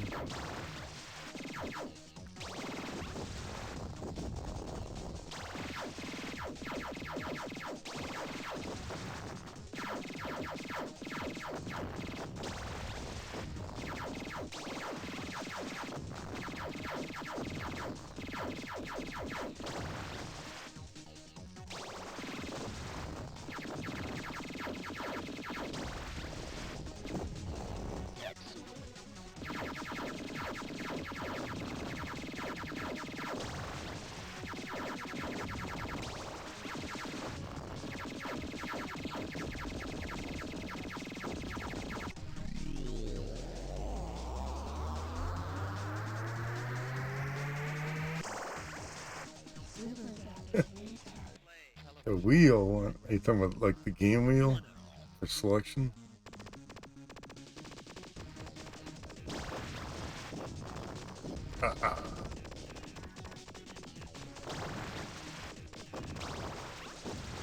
Oh man.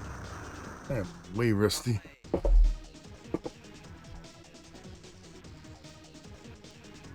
I could see a wheel for selection of Minter's games. I'll definitely come back to some of these at a later date. So, it'd be silly if I didn't. I mean, this game, Llamasoft 21.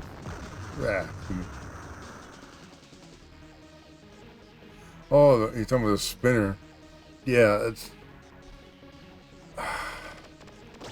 it plays okay with a joystick. I mean, when it came out for the Jaguar, it had a joystick, and I got. Yeah, that's why I'm rusty at this. It takes a bit of getting used to playing it with a joystick, as opposed to a spinner. I do have the Jaguar. I do have a spinner for the Jaguar. I've never used it. I always kept meaning to bring it out and try it. Someday maybe I'll pull it out and plug it into the stream here and play it with a spinner. Because it definitely needs a spinner. Unfortunately, like the Switch version here, I'm not sure if the spinner would work on it. Yeah, the spinner to go around in a circle. That's only honestly I never understood.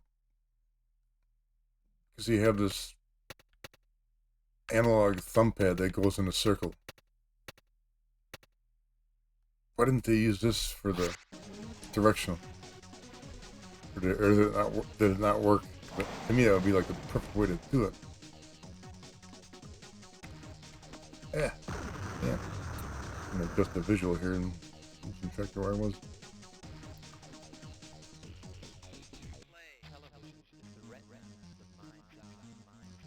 I'm gonna be more. Wrong button. Oh well. But yeah, honestly, it's kind of better with a spinner, but I played this a hell of a lot in the 90s, and I got really good at it with the joystick. Like, really good at it. I would have to play it a lot again to get back into it. I could have sworn I completed this thing on a day where, like, got through all the levels, but it's been long enough where I don't recall. I remember getting at least very far into it.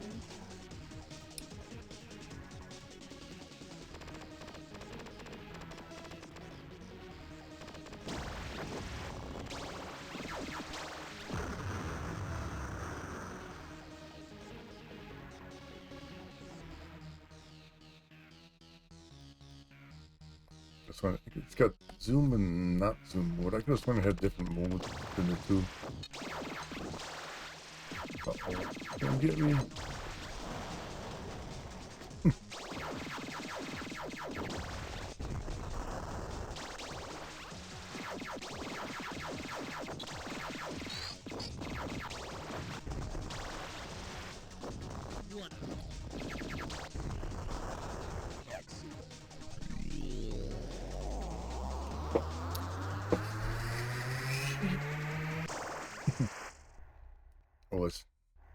This is trippy, but fun.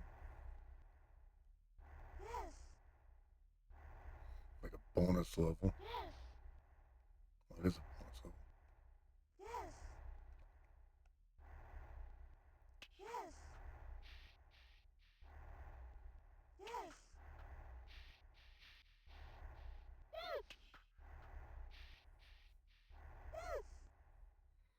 I remember this taking a bit of practice when I started playing this back in the 90s. You gotta nudge it if you move, otherwise you move way too fast.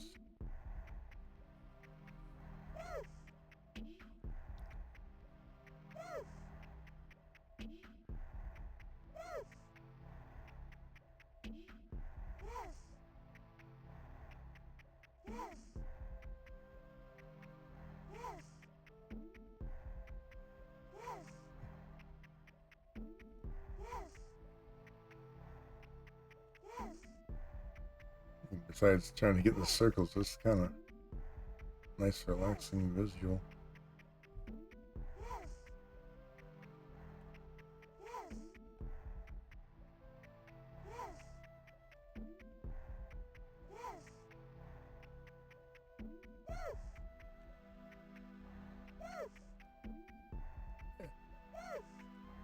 Lose it, don't lose it.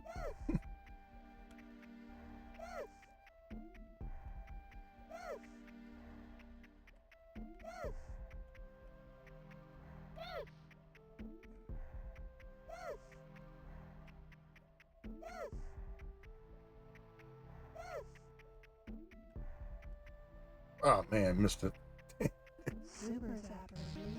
That was close.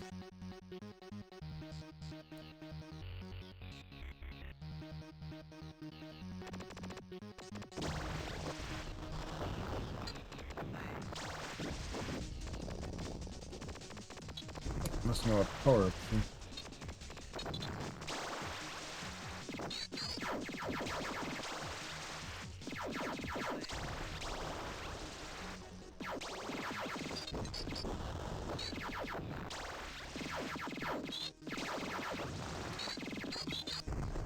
That's one thing I did remember.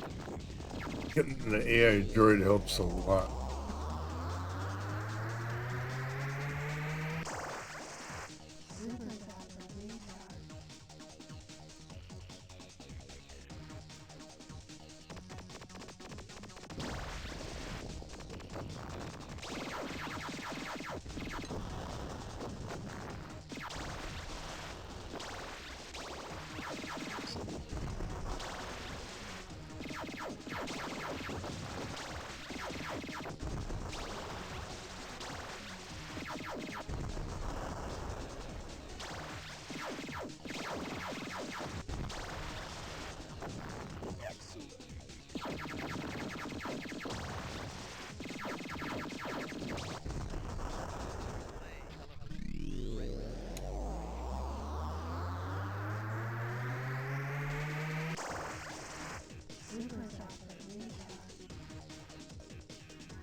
Yeah, I could go on with this.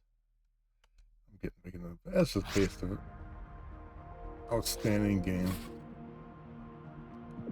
I still have an entire Jaguar with only 3 games. Tempest 2000, Mystic Man 3D, and Ruiner Pinball. But that's it for Llamasoft. The Jeff Minter story. Been through the whole thing. Let's see. I got my list of games here that I liked. And 3D I rather liked on the Zeke City one. I'm just gonna do the ones I really liked. Oh, I like the one. I might play it to get more into it. Of course, up there, I really like Grid Runner on the VIC 20 and the C64. Laser Zone on the VIC 20 I rather liked. A little bit less than the C64. Matrix, Grid Runner 2, VIC 20 and C64, both rather good. Grid Runner Atari 8-bit was good. Hover Bubber in the C64. I like that one. That was pretty good. Metal Llamas, VIC 20, good. C64 a little better. Revenge of the Mutant Camels and look at this wrong on here. C64, rather well done. Hellgate on the VIC 20 is good. And some of the lesser things that went by. Obviously, Revenge of the Mutant Camels 2 and C64 is good. Lamatron 2112, outstanding. And of course, Tempest 2000, outstanding. Revenge of the Mutant Camels on the SD, rather well done. I mean, overall, I like this Jump Intro collection a lot.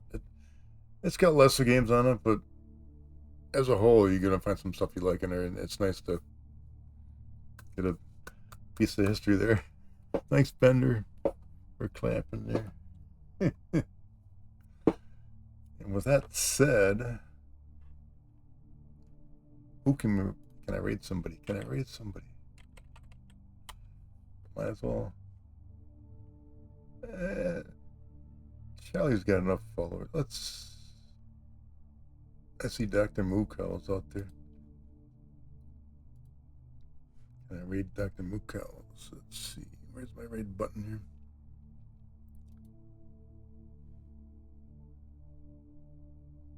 What is he? Of course, I didn't check. What is he doing?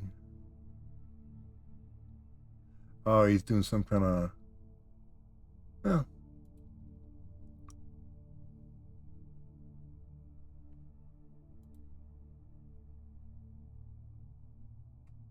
Still a game. We'll do it.